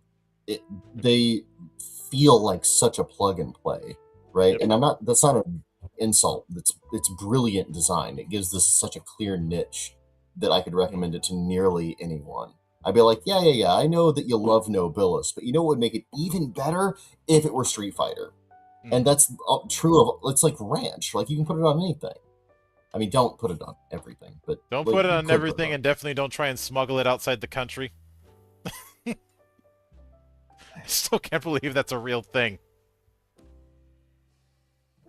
It's too dangerous. It's a cognito hazard to lesser developed palates around the world when you think about it. Like, imagine, like, just a bunch of Ranch suddenly becoming available in, like, say, England. They'd never do anything else. It'd be the end of them, culinarily speaking. They'd also understand why everybody makes the British cooking memes at their expense. What is this strange sensation on my tongue? That's flavor. I know you never had that before, but... Yeah, there are some forms of UK cooking that I've enjoyed, but I still have to make the meme. And there's also the fact that it has been both amusing and wholesome seeing a bunch of people come to the States for the World Cup and seeing what the US is actually like. That has been so wholesome. And the people that stayed on the other side of the pond and are still, like, using the same, like, thought-terminating cliches about Americans are now, like, in a war with those people and the Americans who have fallen in love with them. It's like, oh, man. We're seeing a cultural revolution in real time. Yeah. But we also have alternates. These are alternate structures. One of them is a duel, which is exactly what you think it is. A game of Yu-Gi-Oh? Duel! We already covered that a year ago when we talked about Perfect Draw. Well, there is one... see, unfortunately, this conversation has triggered my trap card. Also, long form, whether we single, group, or asynchronous. Then the syntax, and that is the end. That is the end of it.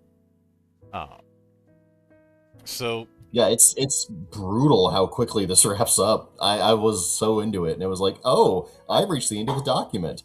Oh my! But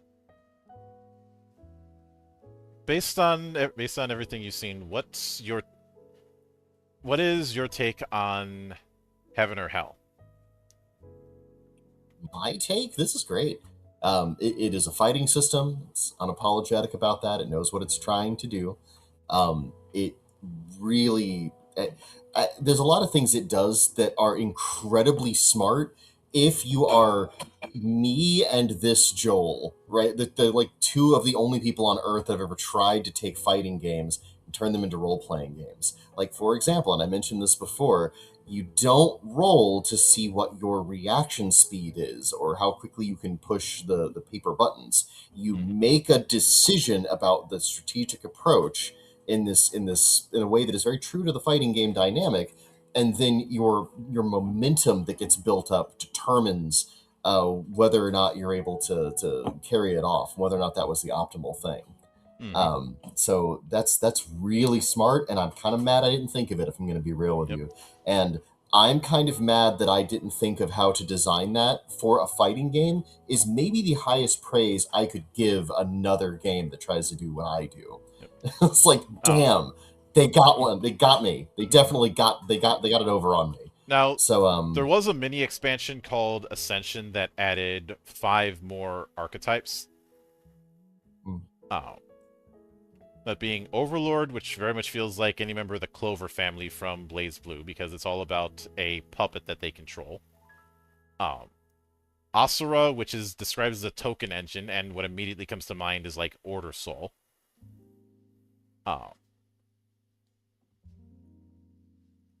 And Partisan, which is all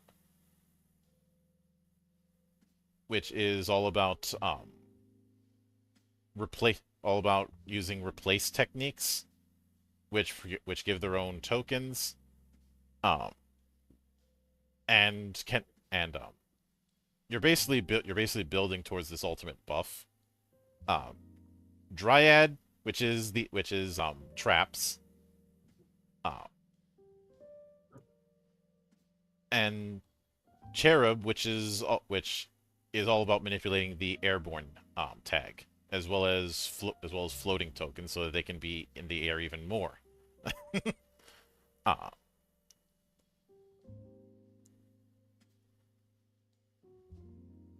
So I didn't cover the I didn't add the Ascension thing in there because that's just 16 pages. But Monarch, what's been your take on Heaven or Hell? I am having some deja vu because I know we've talked a fighting game tabletop before. I swear so many of these mechanics seem familiar from that. But I don't know what we talked about. I don't remember the game, but I think my thoughts were kind of essentially the same. Like, I agree it's very well put together, but I don't see a time I'm ever going to want to sit down and do a fighting game in tabletop format.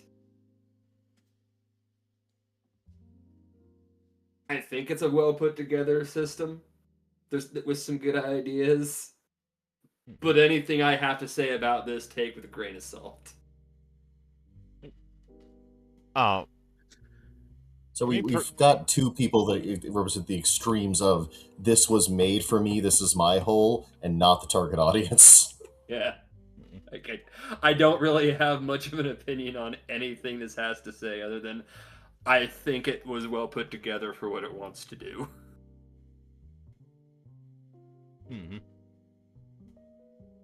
But when it comes to my take, there's certainly a lot that I enjoy. One of the tricky parts when it comes to a lot of fighting game RPGs is how to handle building your own set of special moves. And this is in that same problem that happens with building power systems in Supers games. I know you like options, Joel, but I have a hard time seeing you playing Hero System or Mutants and Masterminds with all of the options for powers that those games have. I have played both in my time, and I've enjoyed them, but ultimately, I feel like the game designer's job is to only give you options that are relevant for the experience they want you to have, and those games, there's just so much of them, right? They're trying to do so everything unfocused at once. as a result. Yeah, like GURPS is great, and yeah, you can technically do anything in GURPS, but that's like saying, wow, bread is great. You could just eat bread for the rest of your life. Sure. I guess. And yeah, you can use bread in a wide variety. You can use bread or dough in a wide variety of things, but Oh yeah, yeah. The ideas present in bread can be put into so many dishes, and yet I don't just want to eat bread for the rest of my life, please and thank you. hmm I think the only time I'd be eating bread for that long is if I'm doing a Soviet simulator.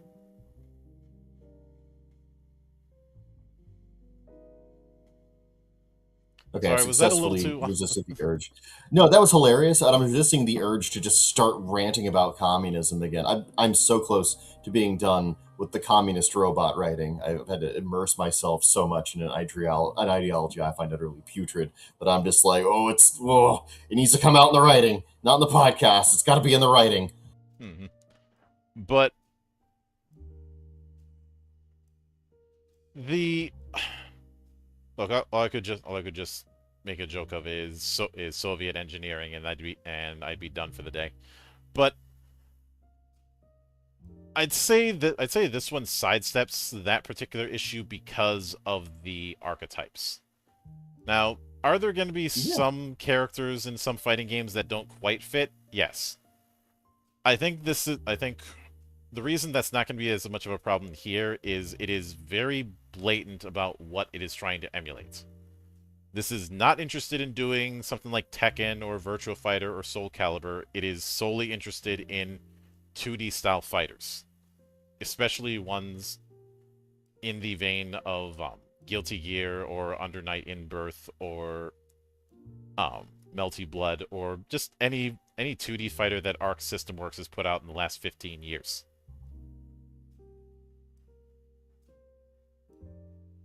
And hell, even some of the SNK ones. I could see some forms of King of Fighters in this, but I am more willing to see Samurai Showdown in this. Oh man, yeah. There's a lot of Samurai Showdown in this, isn't there? Mm-hmm. And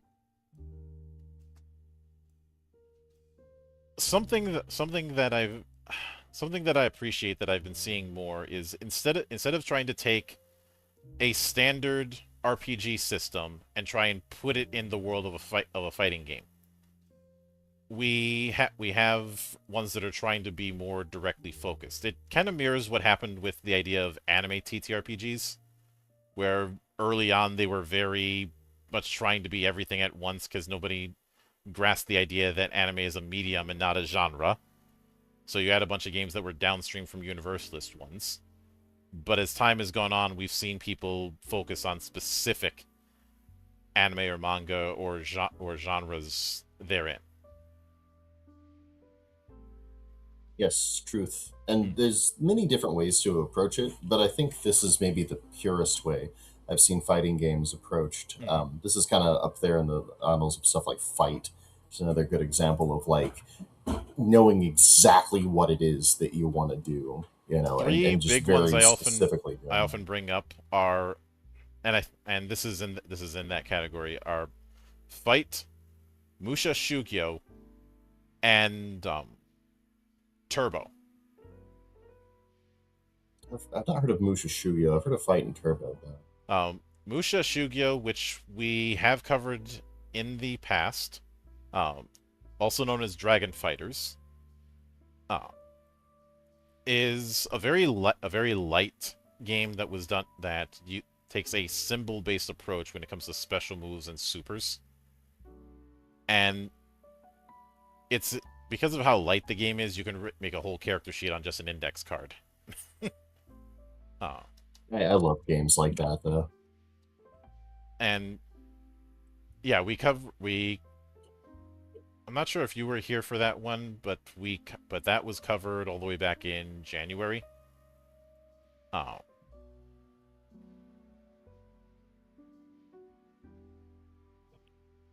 No, that one. Sorry, yeah, you weren't here for that one. That one was with. My microphone is all kinds of screw. Yeah, I was just saying I don't remember that one.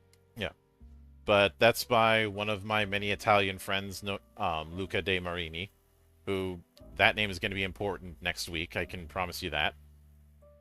I'm getting very impressed with the design that's coming out of coming out of Italy lately. Like they clearly have something going on over there.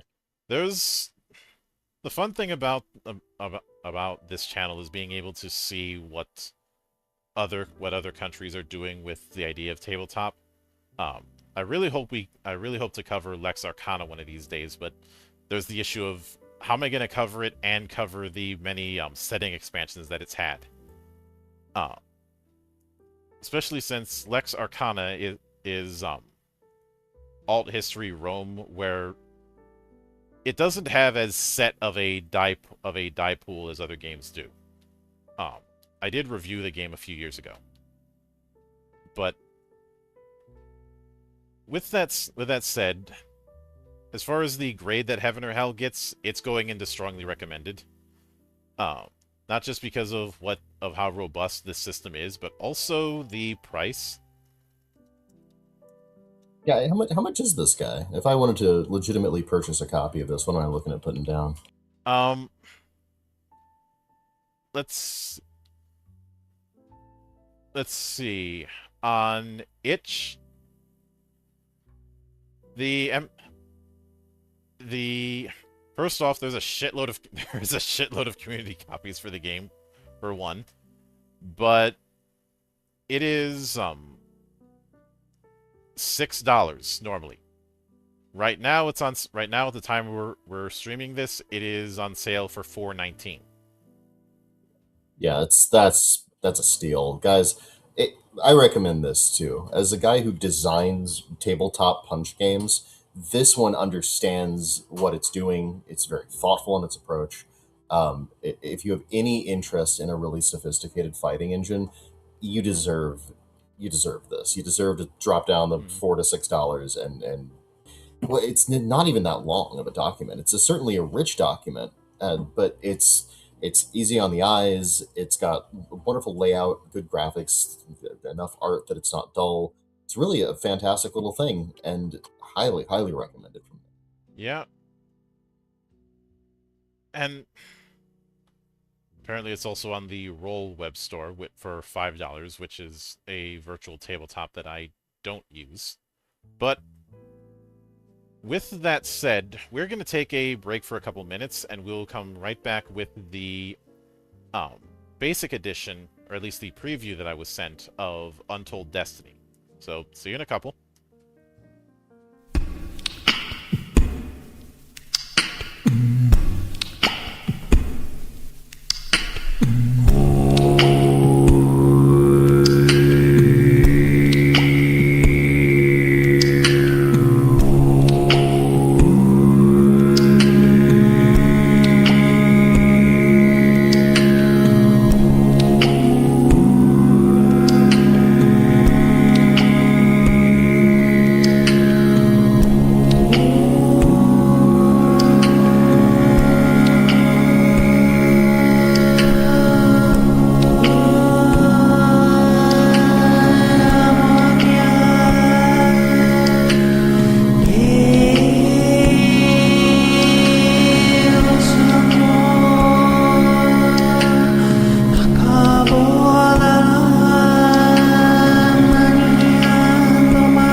And we are back, ladies and gentlemen.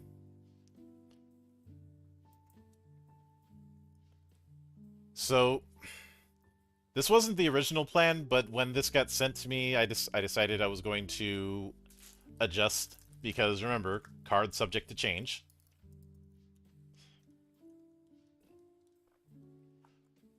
But I will admit I've interviewed I've interviewed the devs. I've interviewed Dean and Vicky. They have interviewed me, and I've run them through a one-shot of Legend Edition in the past. I've actually done that twice. One was when I was doing the Agito Arcanum stuff, and another time was when they specifically asked me to run 2 combat encounters with characters of 2 different levels. Which obviously I did and had some fun with that. I did participate in a mini campaign of Untold Destiny for the Cloister, but that wasn't able to be finished. I did enjoy abusing shield bashing in that one.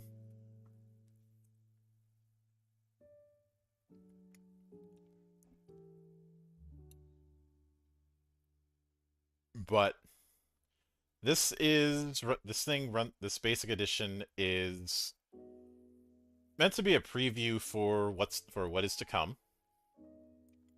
Running at about 85 pages, and is mainly going to be focusing on level 1 characters. Now, no bookmarks, but and it looks like we don't have a hyperlink table of contents, which, given how fresh this thing is, I'm not going to hold that against them too much. And no index, which I'm sure the full basic edition will have an index proper. This is one of the... Normally those are things that I would get on the game for, but I'm not going to in this case, simply because of how, I only got this document a dozen hours ago. But we go into what kind of game it is. That this is not a high fantasy setting.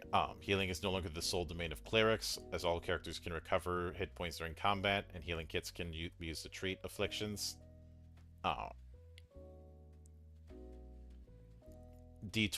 You're using multiple D20s, 1 to 4 D20s for a single check.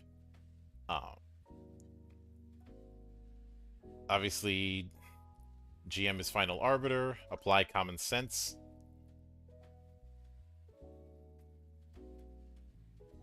They do talk about homebrew. And what they're calling this document a first level taster. And then going into the dice, a lot of it is going to be pretty standard.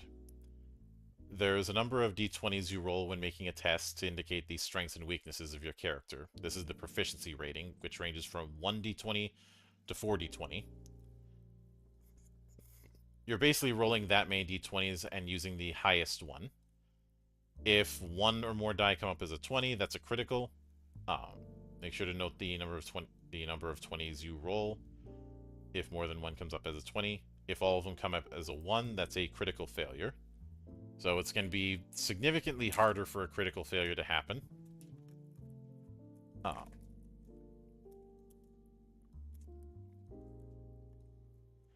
And maybe it's just me, but maybe in the future some sort of mechanic for what could happen if multiple die would count as a hit. I don't think that's going to happen anytime soon because that would involve adding a lot of stuff. Yeah. But the whole multiple D20s thing, the first thing that comes to mind, honestly, is the Dark Eye. Which, well, we may get to that one day. I have done a review of the Dark Eye, and there's plenty of stuff I like, but it does have a bit of a skill floor.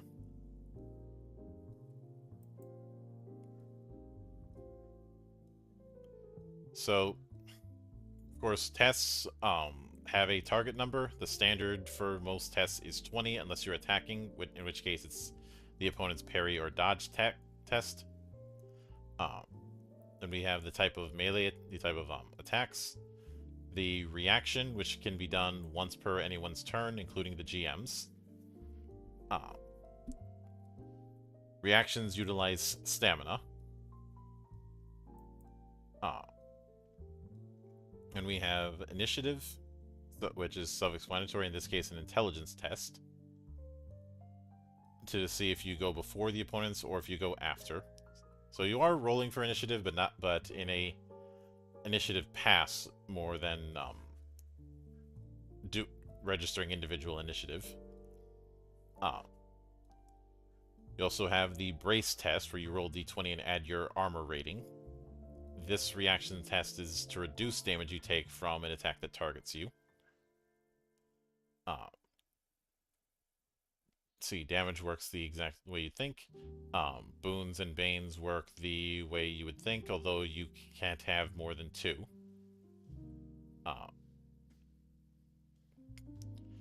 Reasonable considering we're dealing with D20s. Mm-hmm.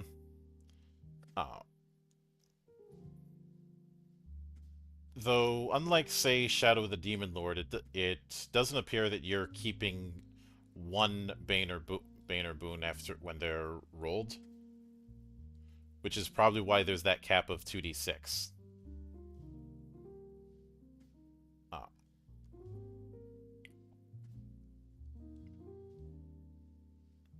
But then when it comes to your character, you're defined by 6 attributes: strength, dexterity, constitution, intelligence, wisdom, and charisma. You know, these standard fare.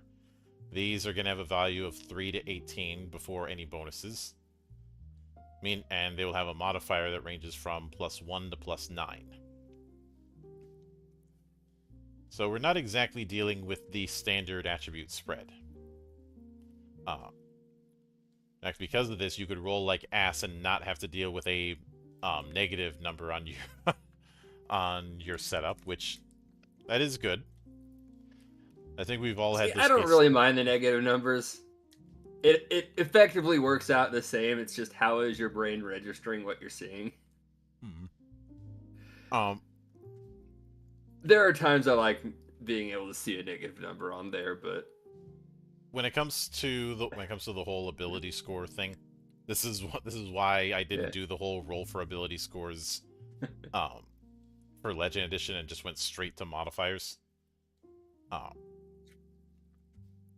Yeah, going from ability scores to modifiers can be weird depending on the system. Like, I know it makes sense to a degree for like 3rd edition and Pathfinder because there's other things you're tied to, say, strength, like carry capacity and other such things. So it kind of makes sense to do it there. But other systems, yeah, just use the number directly, I think, might be better in a lot of cases. True 20 did that back in the day. Yeah, I think we've covered a few games in the past that have done that. Yeah. But then we already mentioned proficiency rating. Then hit dice, which works the way you'd expect it to. Hit points work the way you'd expect them to. Wounds are lasting damage. This is on a scale of 1 to 5. Each one inflicts a penalty. When you get your 5th wound, you're dead. Your wound threshold is an indication of how much overflow damage you can withstand before taking an additional wound. You also have stamina, which is used to fuel abilities, and when you push yourself beyond limits or attempt to act quickly.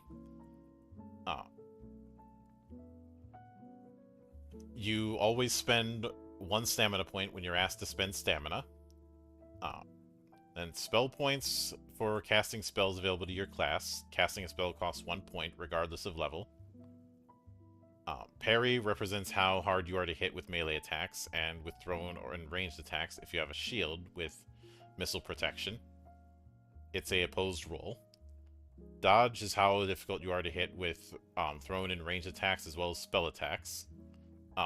Shields can reduce your dodge.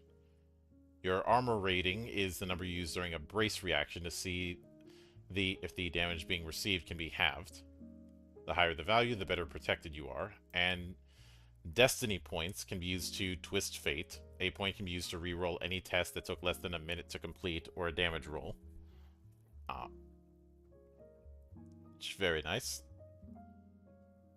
Then starting level, attributes, race, background, class, hit points, which we already covered. Hit points are going to be based on hit die, which ranges from D6 to D12.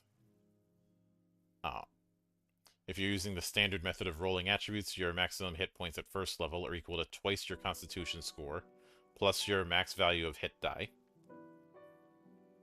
If you're using the traditional method of rolling attributes, roll your hit die at first level and add the result to twice your Constitution score. When you get a level, you roll your hit die and add the result to your current max. The result becomes your new max. I pity when somebody rolls a 1 when they level up. But your max stamina is based on your class. Your max spell points are also based on your class. If you have spells, you will also have it noted how many spells you can focus on. I'm guessing this is akin to concentration, just less bullshit.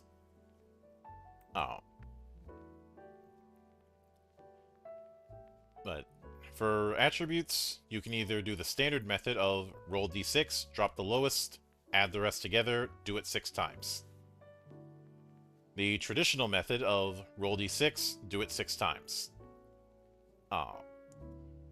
You do have the option of re-rolling. Personally, if I'm running this, I'm adding a bit of chaos. You roll a d10. If you roll a 10, you re-roll. And wherever you roll, that's your straight up modifier.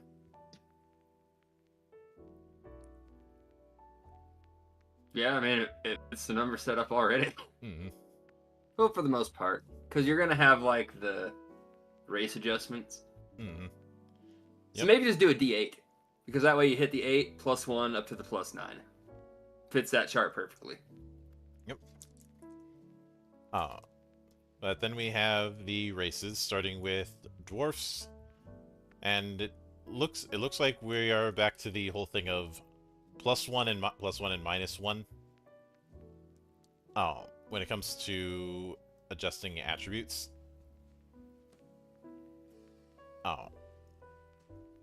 Although since this is adjusting the attribute and not the modifier, how much impact it's going to have is going to be a little more situational. Especially since we're actually dealing with, like, ranges of 3 for some stats. Because it's not like 7, 8 for, say, 3rd edition or Pathfinder. Mm-hmm. It's 6, 7, 8. Mm-hmm. I don't know if I like the +1 here because of that. Wait, attribute adjustment, yeah. I think if it was modifier, I'd be okay with this. But that's the whole reason it was +2, so, you know, in the others, because if it wasn't +2, you'd end up in too many situations where it felt pointless. Mm-hmm. And with the bigger ranges here, I think that might be a bit of a problem. Yep. But then with the races, a lot of them are the races you'd expect. We have dwarf, we have elf, we have gnome, then we have Mathor, which, based on the description, I think Mathor is akin to half-orcs without being half-orcs. just based on the way they're described. Oh. Almost went with Goliath there, but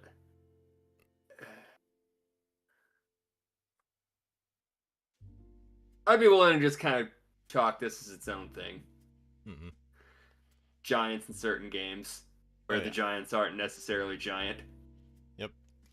But with languages, if you have intelligence of 13 or more, you get additional languages.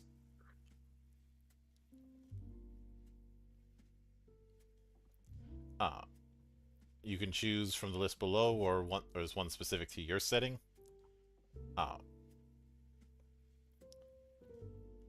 Then with visions, we have normal, dark vision, long vision, and low light. See, then background, which provides specialized knowledge that may be relevant during play. In addition to your background, select one attribute with a proficiency rating lower than 3d20 and increase it by 1. This reflects the skills and training gained by your background. You can randomly determine it. Which that is nice, but I do hope in the full version there's some bullet points on what you might get a boon to with the different backgrounds. I'm not scrolling down real quick just to see if we got any notes, but it doesn't look like it. Mm-hmm. So then we have 6 classes to choose from. Arcanist, which uses metamagic to shape and enhance their arcane spells. I'd say someone analogous to a sorcerer. Cleric, self-explanatory. Dungeoneer, I'd say Dungeoneer is what you'd expect a rogue to be in other games. Master at Arms. This is probably going to be our fighter that is not shit because it's not written by people who are obsessed with tradition. Yes, I'm going to keep taking cheap shots at how fighter is treated as Babby's first character in the world's most litigious role-playing game, and has for years. No one assumed this is a new problem. This is a problem that's been around for decades. And it's not just this game, and it's not just Wizards that does that shit. As much as I enjoyed Pathfinder, I've mentioned this before, I will give them credit for trying to do more with the fighter. It wasn't enough, but at least an attempt was made. Should we give them the "at least you tried" cake? Yeah, maybe a gold star too. I'll give them a gold star. I do think they did a better job in Pathfinder 2nd edition, but it's a case of, in the words of McTavish, that was an improvement, but it's not hard to improve on garbage. I would their fighter, and what was it? I will quote Jim Cornette quoting Arn Anderson. I used to think you were shit, but then so much else came. There's so many other people that came along that were shit since you. You moved up the ladder without trying. I think he was quoting Oli, because that is something Oli. Right. Yeah, Oli Anderson. That was it. Arn is nice. Everybody likes Arn. Oli was the one who was a constant asshole. And seems like someone I'd have gotten along with. I like that kind of humor. But yeah. No, the problem is he was a grumpy old man even before he was an old man, and just grumbled about everything. Look, legitimately the biggest reason I've ever considered wanting to own a home is so I could yell at kids to get off of my lawn. I can relate to that mentality. I figured you'd be like me and do things for no other reason than to piss off the HOA, but they can't do anything about it. Yeah, I would do that too. Oh, much in the same way that I didn't have to put a keep off thing when it came to Bible salesmen, because I was just so annoying that they just stopped coming. Oh. But, see, then we have the Paladin. Oh. I doubt we're gonna have the that guy problem with the Paladin. And then the Ranger. I will be interested to see the Ranger because, as I've said multiple times, the Ranger is a cursed class. It has been cursed since AD&D.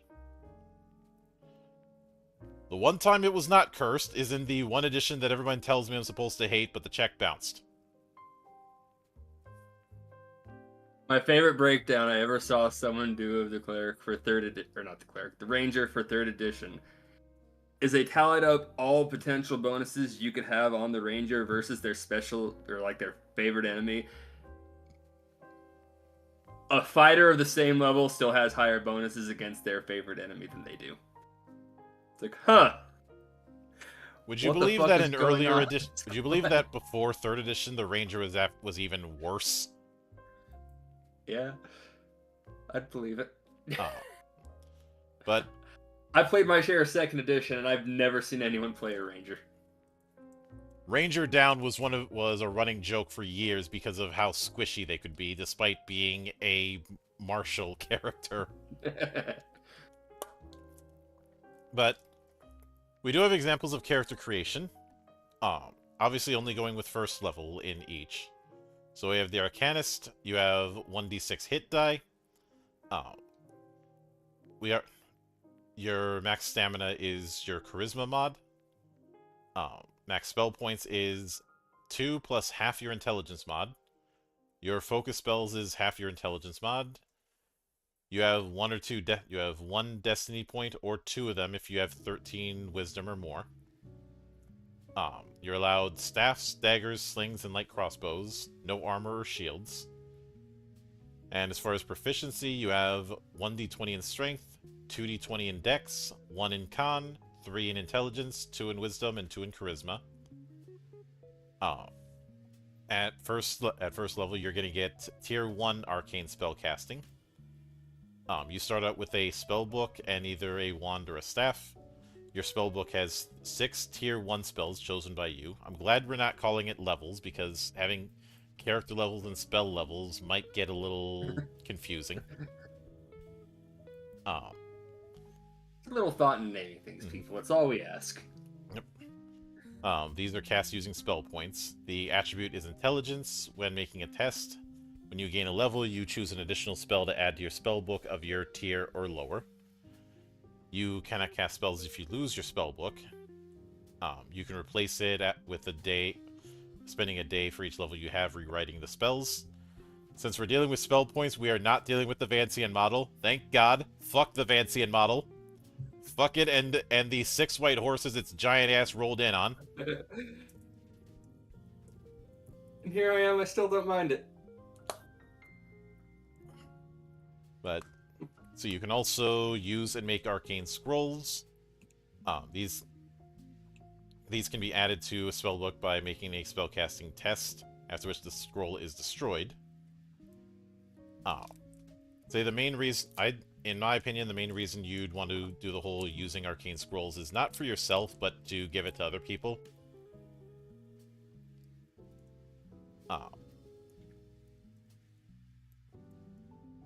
But then we have metamagic.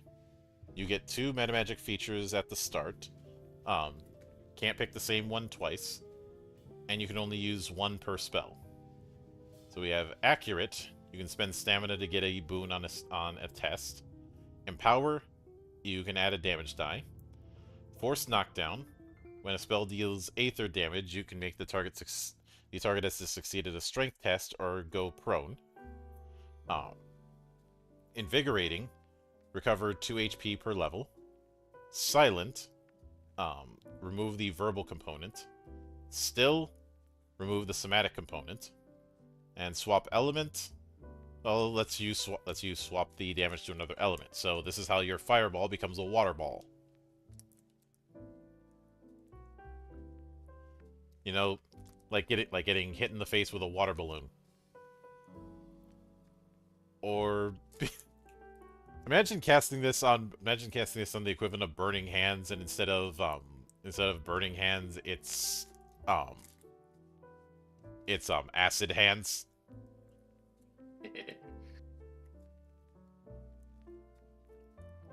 Wait, at that point, that would just be Common Rider Brain. But let's be honest, people would do that with Lightning instead, so they could pretend to be Sidious. Yeah. But see, then the Cleric, 1d10 hit dice. Stamina is based on Charisma. Spell points is half Wisdom modifier plus 2. Focus spells is half Wisdom. So Wisdom is the primary attribute. And has a spread of 2 Strength, 1 Dex, 2 Con, 1 Intelligence, 3 Wisdom, 2 Charisma. You do have to pick a specific god. You can only use weapons allowed by that god, and any outside of it results in your god revoking access to spells. You get a special ability from your god. You also get tier 1 divine spells. You can create divine scrolls, and you get turn undead, which I will note with the meta magics and with turn undead, you do have to spend stamina. Since it doesn't say otherwise, I'm assuming with each spend stamina you spend 1. Any undead that's close to you must succeed at a charisma test or take 1d10 radiant damage per level. If they're a level lower than you, they will also flee for 1d6 rounds. And after using this ability, that undead can't be affected by it until the following day. Okay. Then we have Dungeoneer, which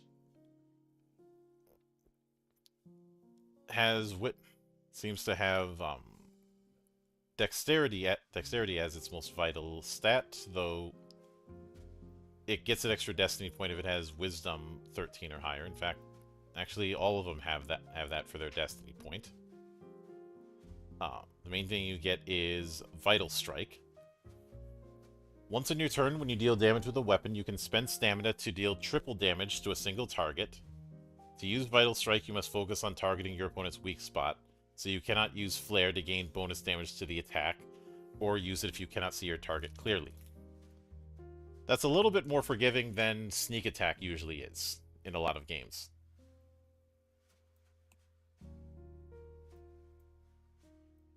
Like, a lot of times Sneak Attack is you get a little bit extra damage, but you have to be in very specific circumstances to do it. There's degrees I don't mind that. It's more when that kind of just becomes your only real combat viability that I think that's a problem. I think the issue I've had is for how specific it needs to be. The extra damage doesn't feel like it's worth the squeeze. Yeah. Especially when you're not dealing with very big damagey weapons anyways. To be fair, the bigger damaged weapons I don't think would really make too much of a difference compared to just all the rolled dice, because it is a lot of damage from those extra dice, but not to be that close and that squishy, and to not have that many other things you can actually do. Mm-hmm. I mean, it's the totality of it makes it a problem. Yeah. But so you do have Thief's Tools, and you get 3 Dungeoneering features. You can't choose the same feature more than once, so you can spend stamina to decipher language, detect Aether, succeed at a Dex test to escape bindings.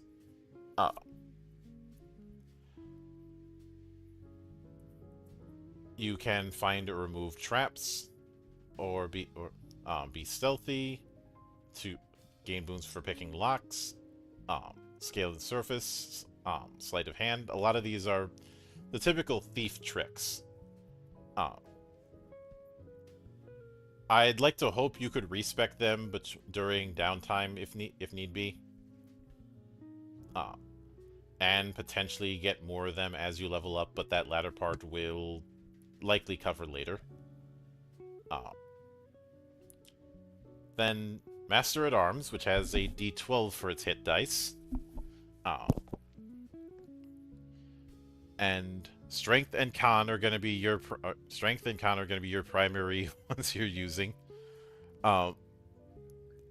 I do find it interesting that they gave us the whole ability list when we're only supposed to be covering first. Yeah. This is for one of either two reasons. Either one, it was an oversight and they just plugged this in by mistake. Or two, they're like, we promise there's more coming for the fighter. Trust us. Which, it's not all at loaded level 1. Which, looking at this, I think the big problem I may have is the amount of dead levels. I'm hoping there are other things that you get at 2nd, 4th, 5th, 10th, 11th, 14th, 17th, and 19th level. I do not like dead levels in class-based games. I'm checking the features right now to kind of see what to expect, and not bad. Yeah, there's some decent options here. There's decent options. It's the dead level thing is gonna bug me. I wonder if that's going to be like a thing across classes. If it is, I will give him the benefit of the doubt and just say this was a half-finished chart that got put in by mistake. But let's see, you have armor optimization, where you can add more to a brace test. Cleave, where you can target 2 opponents. I do like that cleave doesn't require you to drop an opponent. You're just doing a wide hit that's hitting 2 people you could hit. So if you're using a great weapon or using a spear, you're probably going to be abusing cleave. As you should be. The cover ally. The ally next to you can use the cover reaction. Whenever it comes to cover, I've always felt that instead of them being directly next to you, that they should be within a range, because the way a lot of people are going to be treating encounters is being spread out, or trying to spread out. Basically, the fantasy equivalent of zone defense in football. The idea being you're supposed to be defending with zone D in football. Instead of trying to cover one person, you're trying to cover a broad area.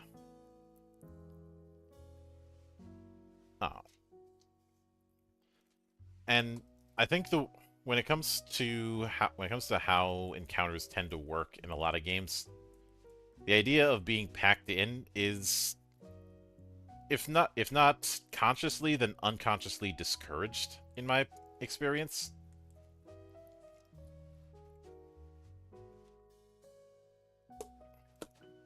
Especially in more recent games where marching order isn't as much of a thing. But, see, then we have closing shot as a reaction. When somebody moves next to you, you can spend stamina to deal half your ranged or thrown weapon damage. See, double shot, which is basically the ranged version of cleave. But I like that it could also be used with thrown weapons, so time to abuse the slingshot. It's the duelist. That's a typo. You can boost a melee attack when you have no allies next to your opponent. Furious Strike, you add a weapon die to damage. See, Opportunity Knockdown, when using the opportunity attack, you can forgo damage to attempt to knock them down instead, as an opposed strength test. Parry Thrown, you can use your parry against thrown attacks. Power Knockdown, which maybe it's just me, but is power knockdown and opportunity knockdown the same thing? Roll-wise? In your opportunity attack action, you can forego damage to attempt to knock down your opponent. Yeah, text-wise it is the same. You can forego damage to attempt to knock down your opponent. Huh, yeah. They're the exact same ability. Yep. Precise aim, spend stamina to boost a thrown or ranged attack. Protect ally. Give an ally next to you your parry defense against an attack. Quick stand. Spend stamina to rise from prone as a free action without provoking opportunity attacks. Ranged aid. As a reaction, if the opponent is within range of your equipped thrown or ranged weapon, spend stamina to add 1d6 to an ally's attack test. Rapid reload. Spend stamina to reload a weapon as a free action. Riposte. Spend stamina to deal half your melee weapon damage to an opponent when they miss your parry defense. Let's see. Shield bash. Spend stamina to use your shield with a swift action to attempt to knock down an opponent next to you. Make a strength test, and if you succeed, they become prone. Taunting strike as a reaction. Spend stamina to deal half your weapon damage to an opponent that attacks an ally that is not you. Threatening prone. Spend stamina whilst prone to deal weapon damage to an opponent that moves away from you. At 17th and 13th level, you increase your weapon damage by 1 die. At 8th and 16th level, you can increase proficiency by 1. At 20th level, you can ascend. Which... I'm going to assume we're not going to find out what that is, because I don't think this is supposed to be in here. Mm-hmm. But... see, then we have Paladin at D10. Which has strength as its primary, con, wisdom, and charisma as secondary. So you start with a holy symbol of your god, as well as the weapons that you can get with it. You can cast divine spells. You know all tier 1 paladin spells. So it looks like we are... so I do have to wonder, are we or are we not doing the whole thing of so cleric had divine spells. So the question that I have is, are spell lists tied to class, or are we doing power source? It reads like class. Give me 1 second. I was at spells earlier as I glanced down, so I will be able to check that for us real quick. Yep. It's a bit farther down than I was expecting. There we go. Let's see. We've got divine list, arcane list. It is divine and arcane. Okay. That's a typo then. So typo. Yep. Which I'm glad, because the idea of giving each class its own spell list sounds cool on paper until you decide to start expanding with new spells. And then if there's no plans for supplements, go nuts. Do that list. Well, not just supplements, but homebrew too. Yeah. It is less friendly for homebrew to do it that way, but not impossible. Like, I don't mind tying it specifically to classes so much. It's one of those things I can go either way with. It's how hard do you want to make your own job? Which, homebrew is inevitable, but I think as designers we can at least make it easier on people. Yeah. I've seen some advice on how to make custom classes in say 5e, and there is nothing consistent.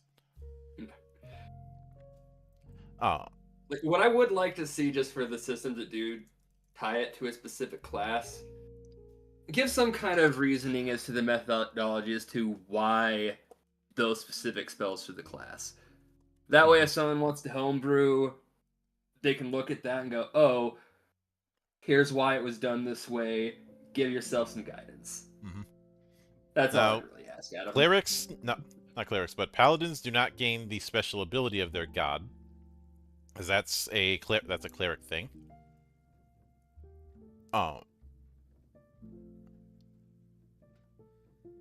And on the other hand, they do get 3 martial features.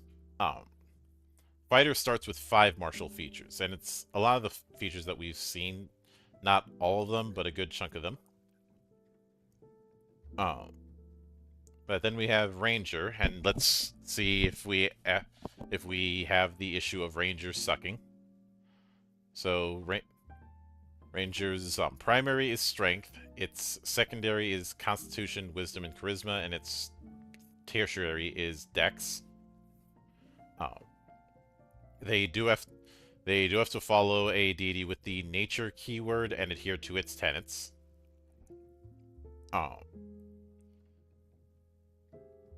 They do get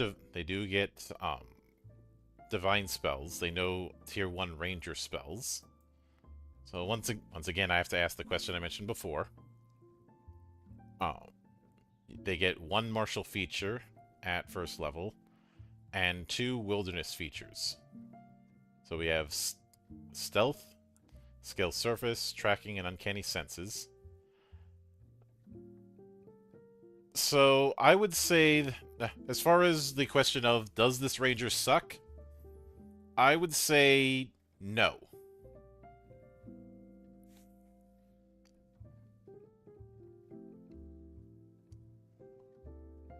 I'm still not the I'm kind of on your side with that. Does it? Because I didn't see the problems of favored enemy, for example. We do have the issue of that we saw with Paladin with Ranger, but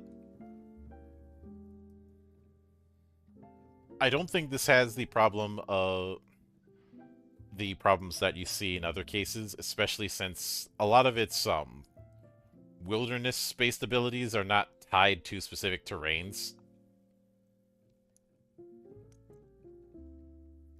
but rather to certain actions. So at first level so far, it doesn't suck.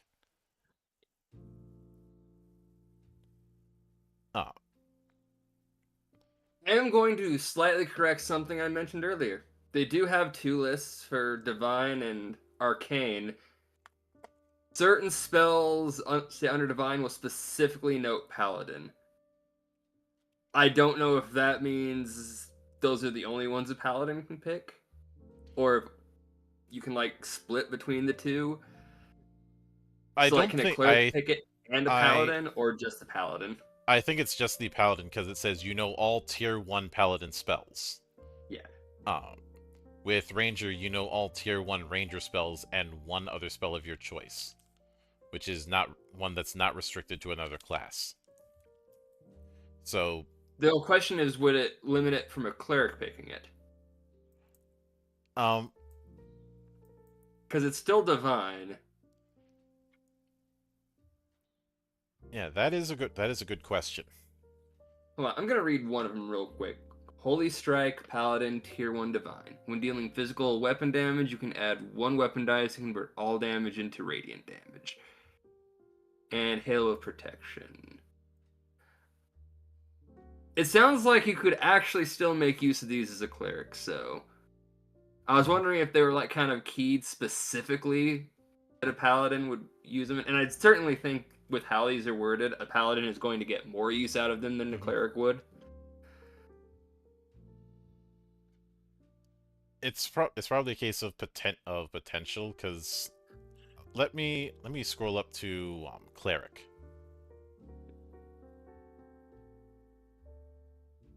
So with cleric, you just know 6 tier 1 divine spells.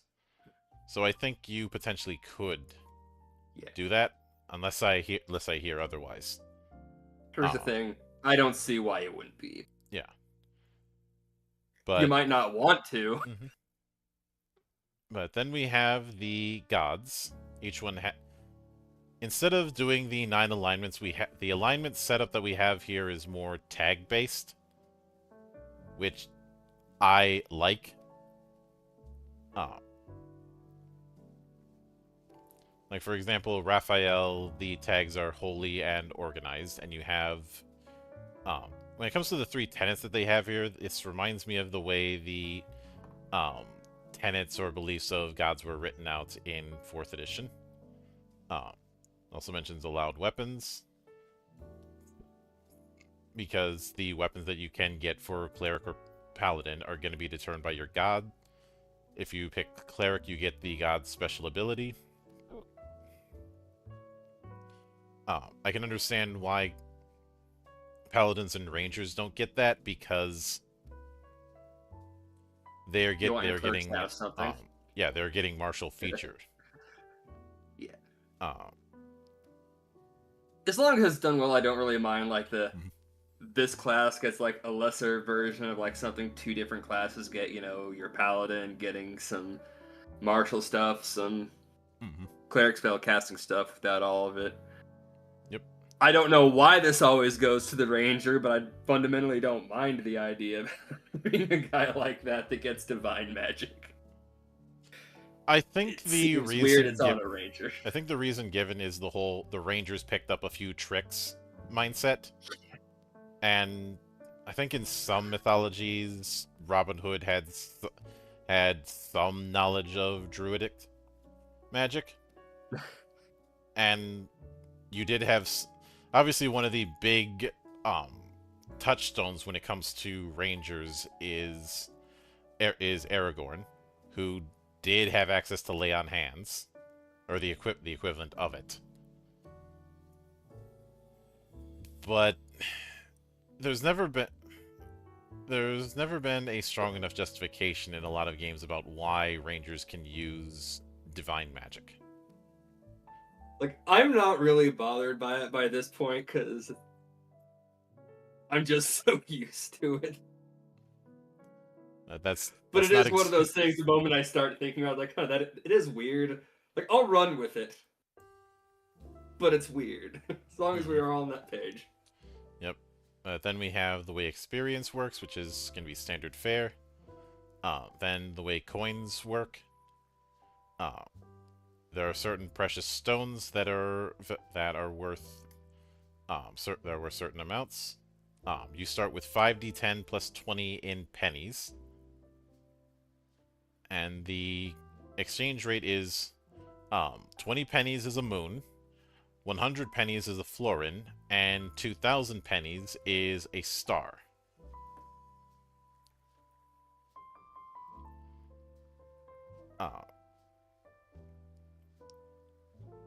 But let's see, when it comes to encumbrance,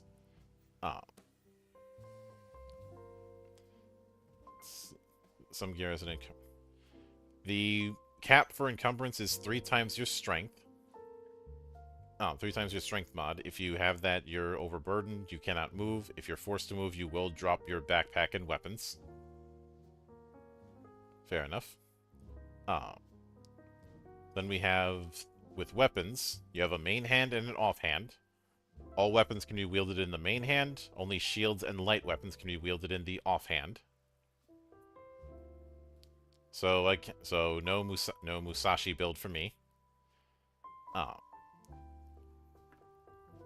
Let's see. If you have some weapons are more difficult to use than others. If you have a minimum or greater strength or dexterity, depending on the weapon and the associated attribute, you can increase the damage dice of the weapon by 1.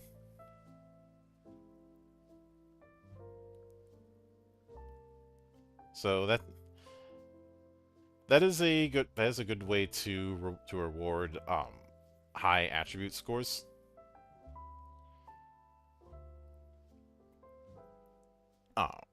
Like if you have an 8 or more on D4, then it does 2d4 damage. 10 or more with D6, 2d6. 12 or more with D8, 14 or more with D10, and 16 or more with D12.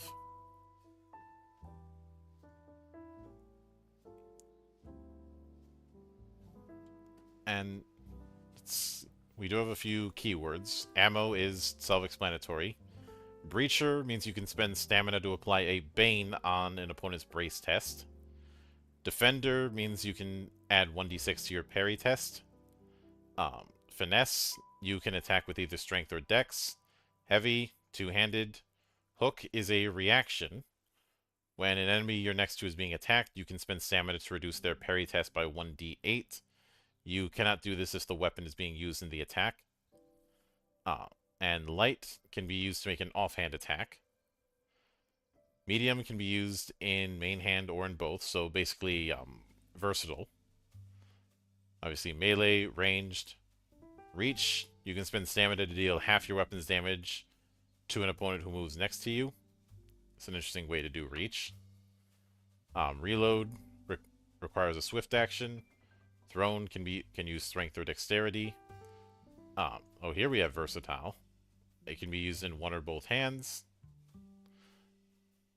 And then we have the different types. And it looks like we have one weapon type for each damage die. And each of them has at least some keywords, so it's not just number go up.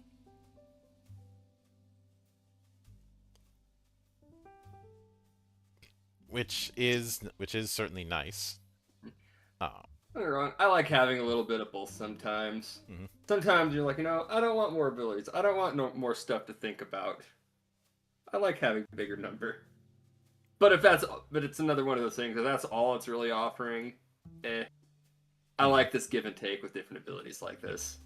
There are a few keywords for armor and shield. Cover grants a boon when using the cover reaction to reduce area damage. Heavy, you have to have strength 14 or higher.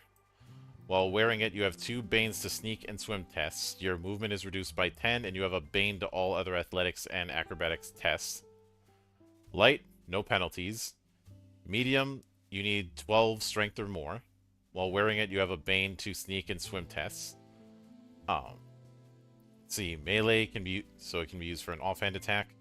Missile protection can be used to parry ranged and thrown attacks, and lets you do the cover reaction against area damage.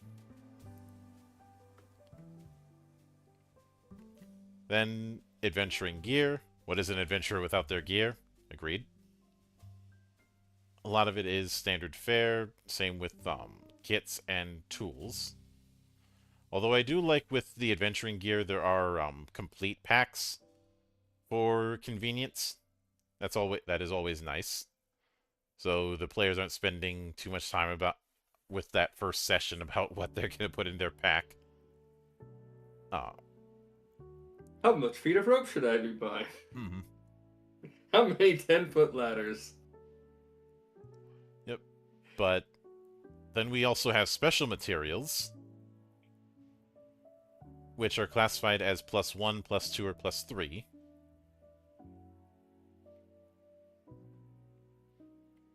I.e., that's the minimum improvement you have to do.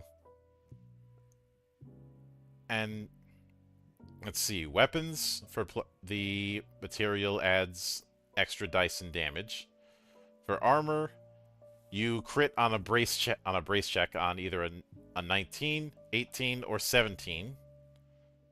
For shields, it increases armor rating. For staves, wands, and holy symbols, so spell catalysts, you get 1 extra damage or duration per tier. And when it comes to purchasing special items,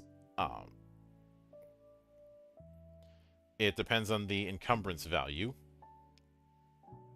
So encumbrance 1 would be 36 at +1, 108 at +2, and 324 at +3. It should make sense. One of the +3 metals is auriculum, which cannot be broken except through extraordinary measures.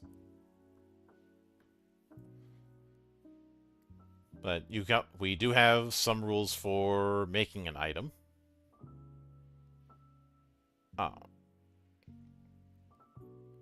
Which is nice that this is here. For special materials, it does cost extra amounts in pounds. And +3 materials might not be in the open market. Yeah, let me just go up to an item shop and ask if they've got any fucking auriculum.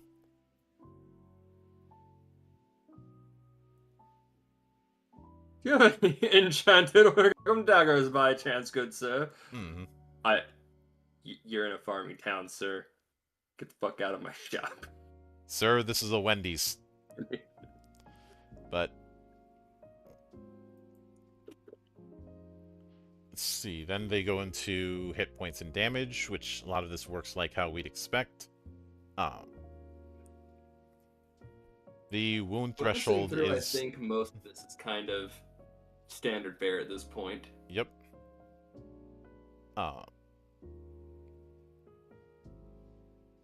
Let's see. When it comes to... So resistance is half damage. Vulnerable isn't double damage, it's an additional damage die. Interesting.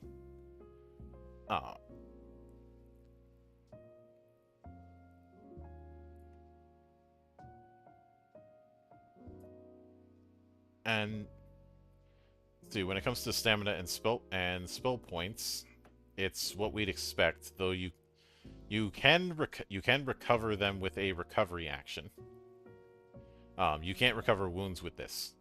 So recovery action lets you roll the hit dice allocated by your class and add your level, increase your hit points by the result, capped at your maximum hit points, then increase your stamina by 2. A 5th level Master at Arms, when they do this, they roll 1d12 plus 5 and add the result to their current hit points and add 2 stamina. A centering action lets you recover 1 spell point. Once combat is finished, you can take a minute to recover all your hit points, stamina, and spell points. I know some might say that being able to do recovery that quickly is too video gamey, but I don't mind it. I'm fine with it depending on what the system goes for. Because some games want to try and do both dungeon survival and high swashbuckling adventure at the same time, and the two of those don't always mix.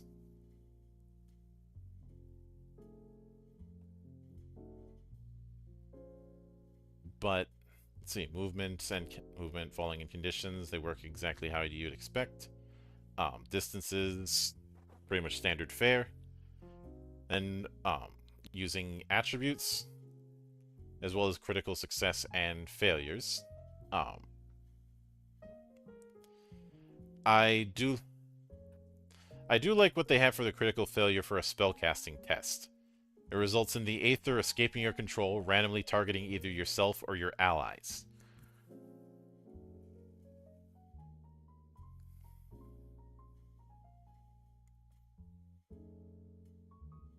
But let's see, when it comes to surprise, you can check for surprise using a wisdom test. We already covered rolling for initiative. When it comes to the combat round, instead of individual setups, we have those who act before the opponents themselves, and then those who act after the opponents.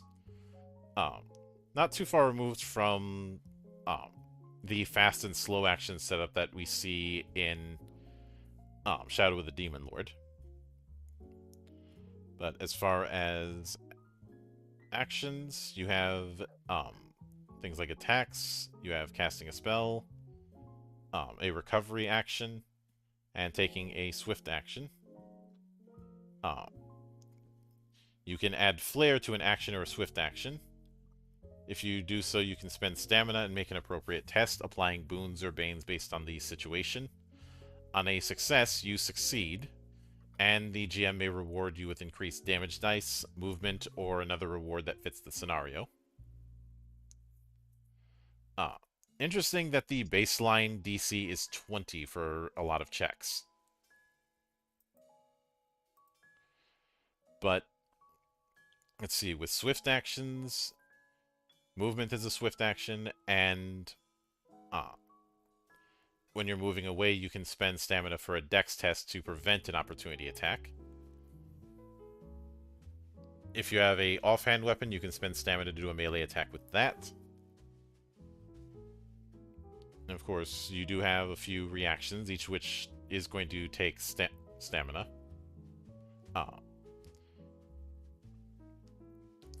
We mentioned the parry and dodge test, and things like obscurement is self-explanatory. We also have morale. The GM reduces the opponent's morale by 1 for each opponent that has been killed or driven off at the start of each round, and checks to see if morale is broken. Each time you kill an opponent, you roll 1d6 and reduce the morale pool by the result. If it's at 0 at the start of the round, the morale is broken. They can no longer regain morale or hit points. They will seek to leave combat, fleeing to safety, and surrendering if they cannot. Okay. Let's see, then it goes into spells, which you need to be able to speak and gesture to use a spell. Spells require 1 spell point. I have a feeling that regardless of tier, you're only spending 1 spell point each. Like, even when we get to... I do recall it saying that. It is... We have 7 tiers of spells that they show us. Interesting.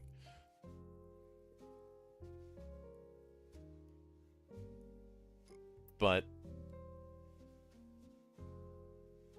So then they go into some of the GM section, along with a fair bit of advice that is certainly nice to have in this. I will note there is the trivial task note of, if you can just do this without risk of failure, just do it. Mm-hmm. Just break the door. It's fine. Don't roll that d4 damage to try to break the door. Just break the door. Yeah.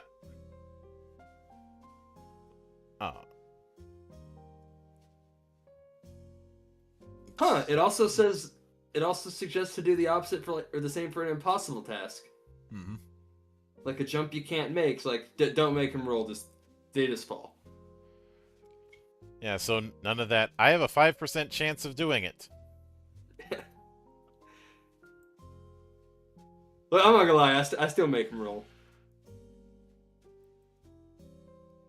I just don't tell them there's no chance of success until they roll that 20. It's like, oh, I guess it wasn't high enough. Mm-hmm. But so I do like when it comes to monsters, there's a treasure code for what you could potentially get.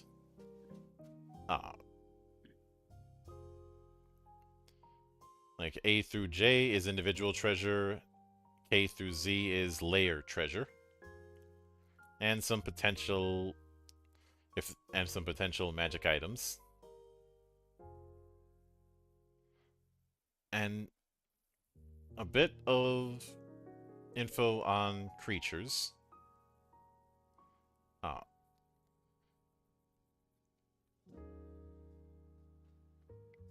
As well as the inspirational works. So Tolkien, Conan, the War of the Lance trilogy, the Shannara books, Edgar Allan Poe, specifically Tales of Mystery and Imagination, Lovecraft, Anne McAfee, especially Dragon Riders of Pern, Dune, The Forever War, H.G. Wells, Michael Moorcock, David Eddings, Guy Gavriel Kay, Orson Scott Card, Raymond E. Feist and Jimmy Wirtz, Catherine Kurtz, R.A. Salvatore, Tad Williams, David Gemmell, and Timothy Zahn. One of these things is there's a lot of fantasy entries that are in there that is what you might expect, but there's also a fair few science fiction entries, which raises an eyebrow. Like, Are you two planning to dip into a little bit of quasi science fiction in this, much like Howard did with leaning a little bit into the Lovecraft mythos because he was friends with Lovecraft? Ah. Overall, those are kind of the standard inspirations you expect to see in something like this. Mm-hmm. I do like the way the character sheet is set up. I do hope that there are plans to add like an extra page, because I'd imagine these kind of character sheets are fine when you're at low level, but I'd imagine when you get into the teens, there might be some space issues of just running out of room. Well, 3rd edition Pathfinder. Um, We never used the base sheets. We found custom ones. I have never used the base sheet in my life for any World of Darkness game I've ever played. And any Exalted game I ever played. I always used the sheet that Void State made. And with World of Darkness, I always used the sheets that Mr. Gone made. Which is probably why it's no surprise that Onyx Path, which is now New White Wolf, just cut out the middleman and hired him to do character sheets for them. I don't know why so many companies design character sheets only for low level. It's bizarre to me. Do you not expect people to play your game for that long? I'd like to think that I didn't do that, though I did have people get on me about how the character keeper is 9 pages. And I'm like, you're not going to use all the pages for one, and two, this is to try and have it played from the sheet as much as I can. Like Anima had some extra sheets you weren't going to use for everyone, but not all the sheets were for everybody. And depending on the build, several sheets you wouldn't use at all. Yeah. Some stuff's there just because only specific characters are going to need it. Yeah. That's fine. I'd rather have a larger than necessary character sheet than a smaller than necessary character sheet. Better to have it and not need it than need it and not have it. Yeah.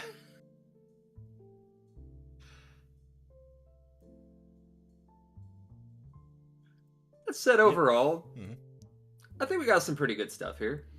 We've got a solid foundation. I think there may have been a couple things that were a bit odd. The big thing for me is going to be navigation.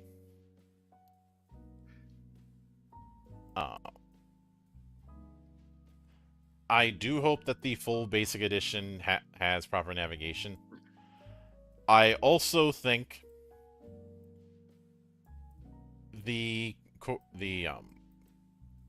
when we finally are able to see the full 20 classes, I am curious if some measure of specialization is going to be present. And if not, then I hope we see more than just the original 6 classes. Also, what the fuck is Ascension? Yeah, I was gonna say in relation to Master at Arms. But a big thing for me is those dead levels. Yeah. The dead levels, and even just looking at some of the martial features, some of these, I'm not saying it'd be bad to have. But I'm looking at the Master at Arms, and just not much here I'd be really that excited about doing. Oh. Are we going to end up with a much better situation than a normal fighter in some of the other games? I hope so, but I'm worried. I think given how reliant you are on stamina for a lot of features,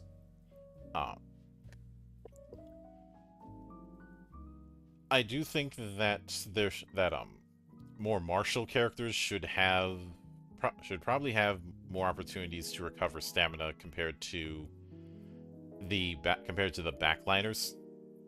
Yeah. And compared to what I saw a few way back, stamina is certainly easier to work with, but I think that is still an issue. Um, There's only like even a few of those martial features that really kind of strike me, just like which was I'm looking, I can't remember which one's the name, but the one where you can like threaten from prone. That's kind of interesting. Yeah. I like goofy and odd little things like that. Most of these, though, so I said, I'm sure all this stuff was that there's probably going to be more. mm-hmm. I think this was just put in by mistake. It is likely not the full version. Well, yeah, this was meant to be a teaser of what they have saying planned. like I'm just saying I think this specific one with the Master at Arms where it was clearly not intended, that this isn't like the final product they accidentally put into this PDF, and that there's going to be more to this one, even though it goes all the way to level 20 here. Yeah, that was odd. Yeah. But yeah, I am a little worried in relation to things like the fighter and the ranger. Mm-hmm. Potentially the dungeoneer as well. Not as much the dungeoneer because, as you said, that's a bit nicer than sneak attack. More versatile and usable. Yeah, the big problem with Ranger for the longest time has been everything that it can do, someone else is better at. And it's not really quite good enough at being a jack of all trades to justify that trade-off.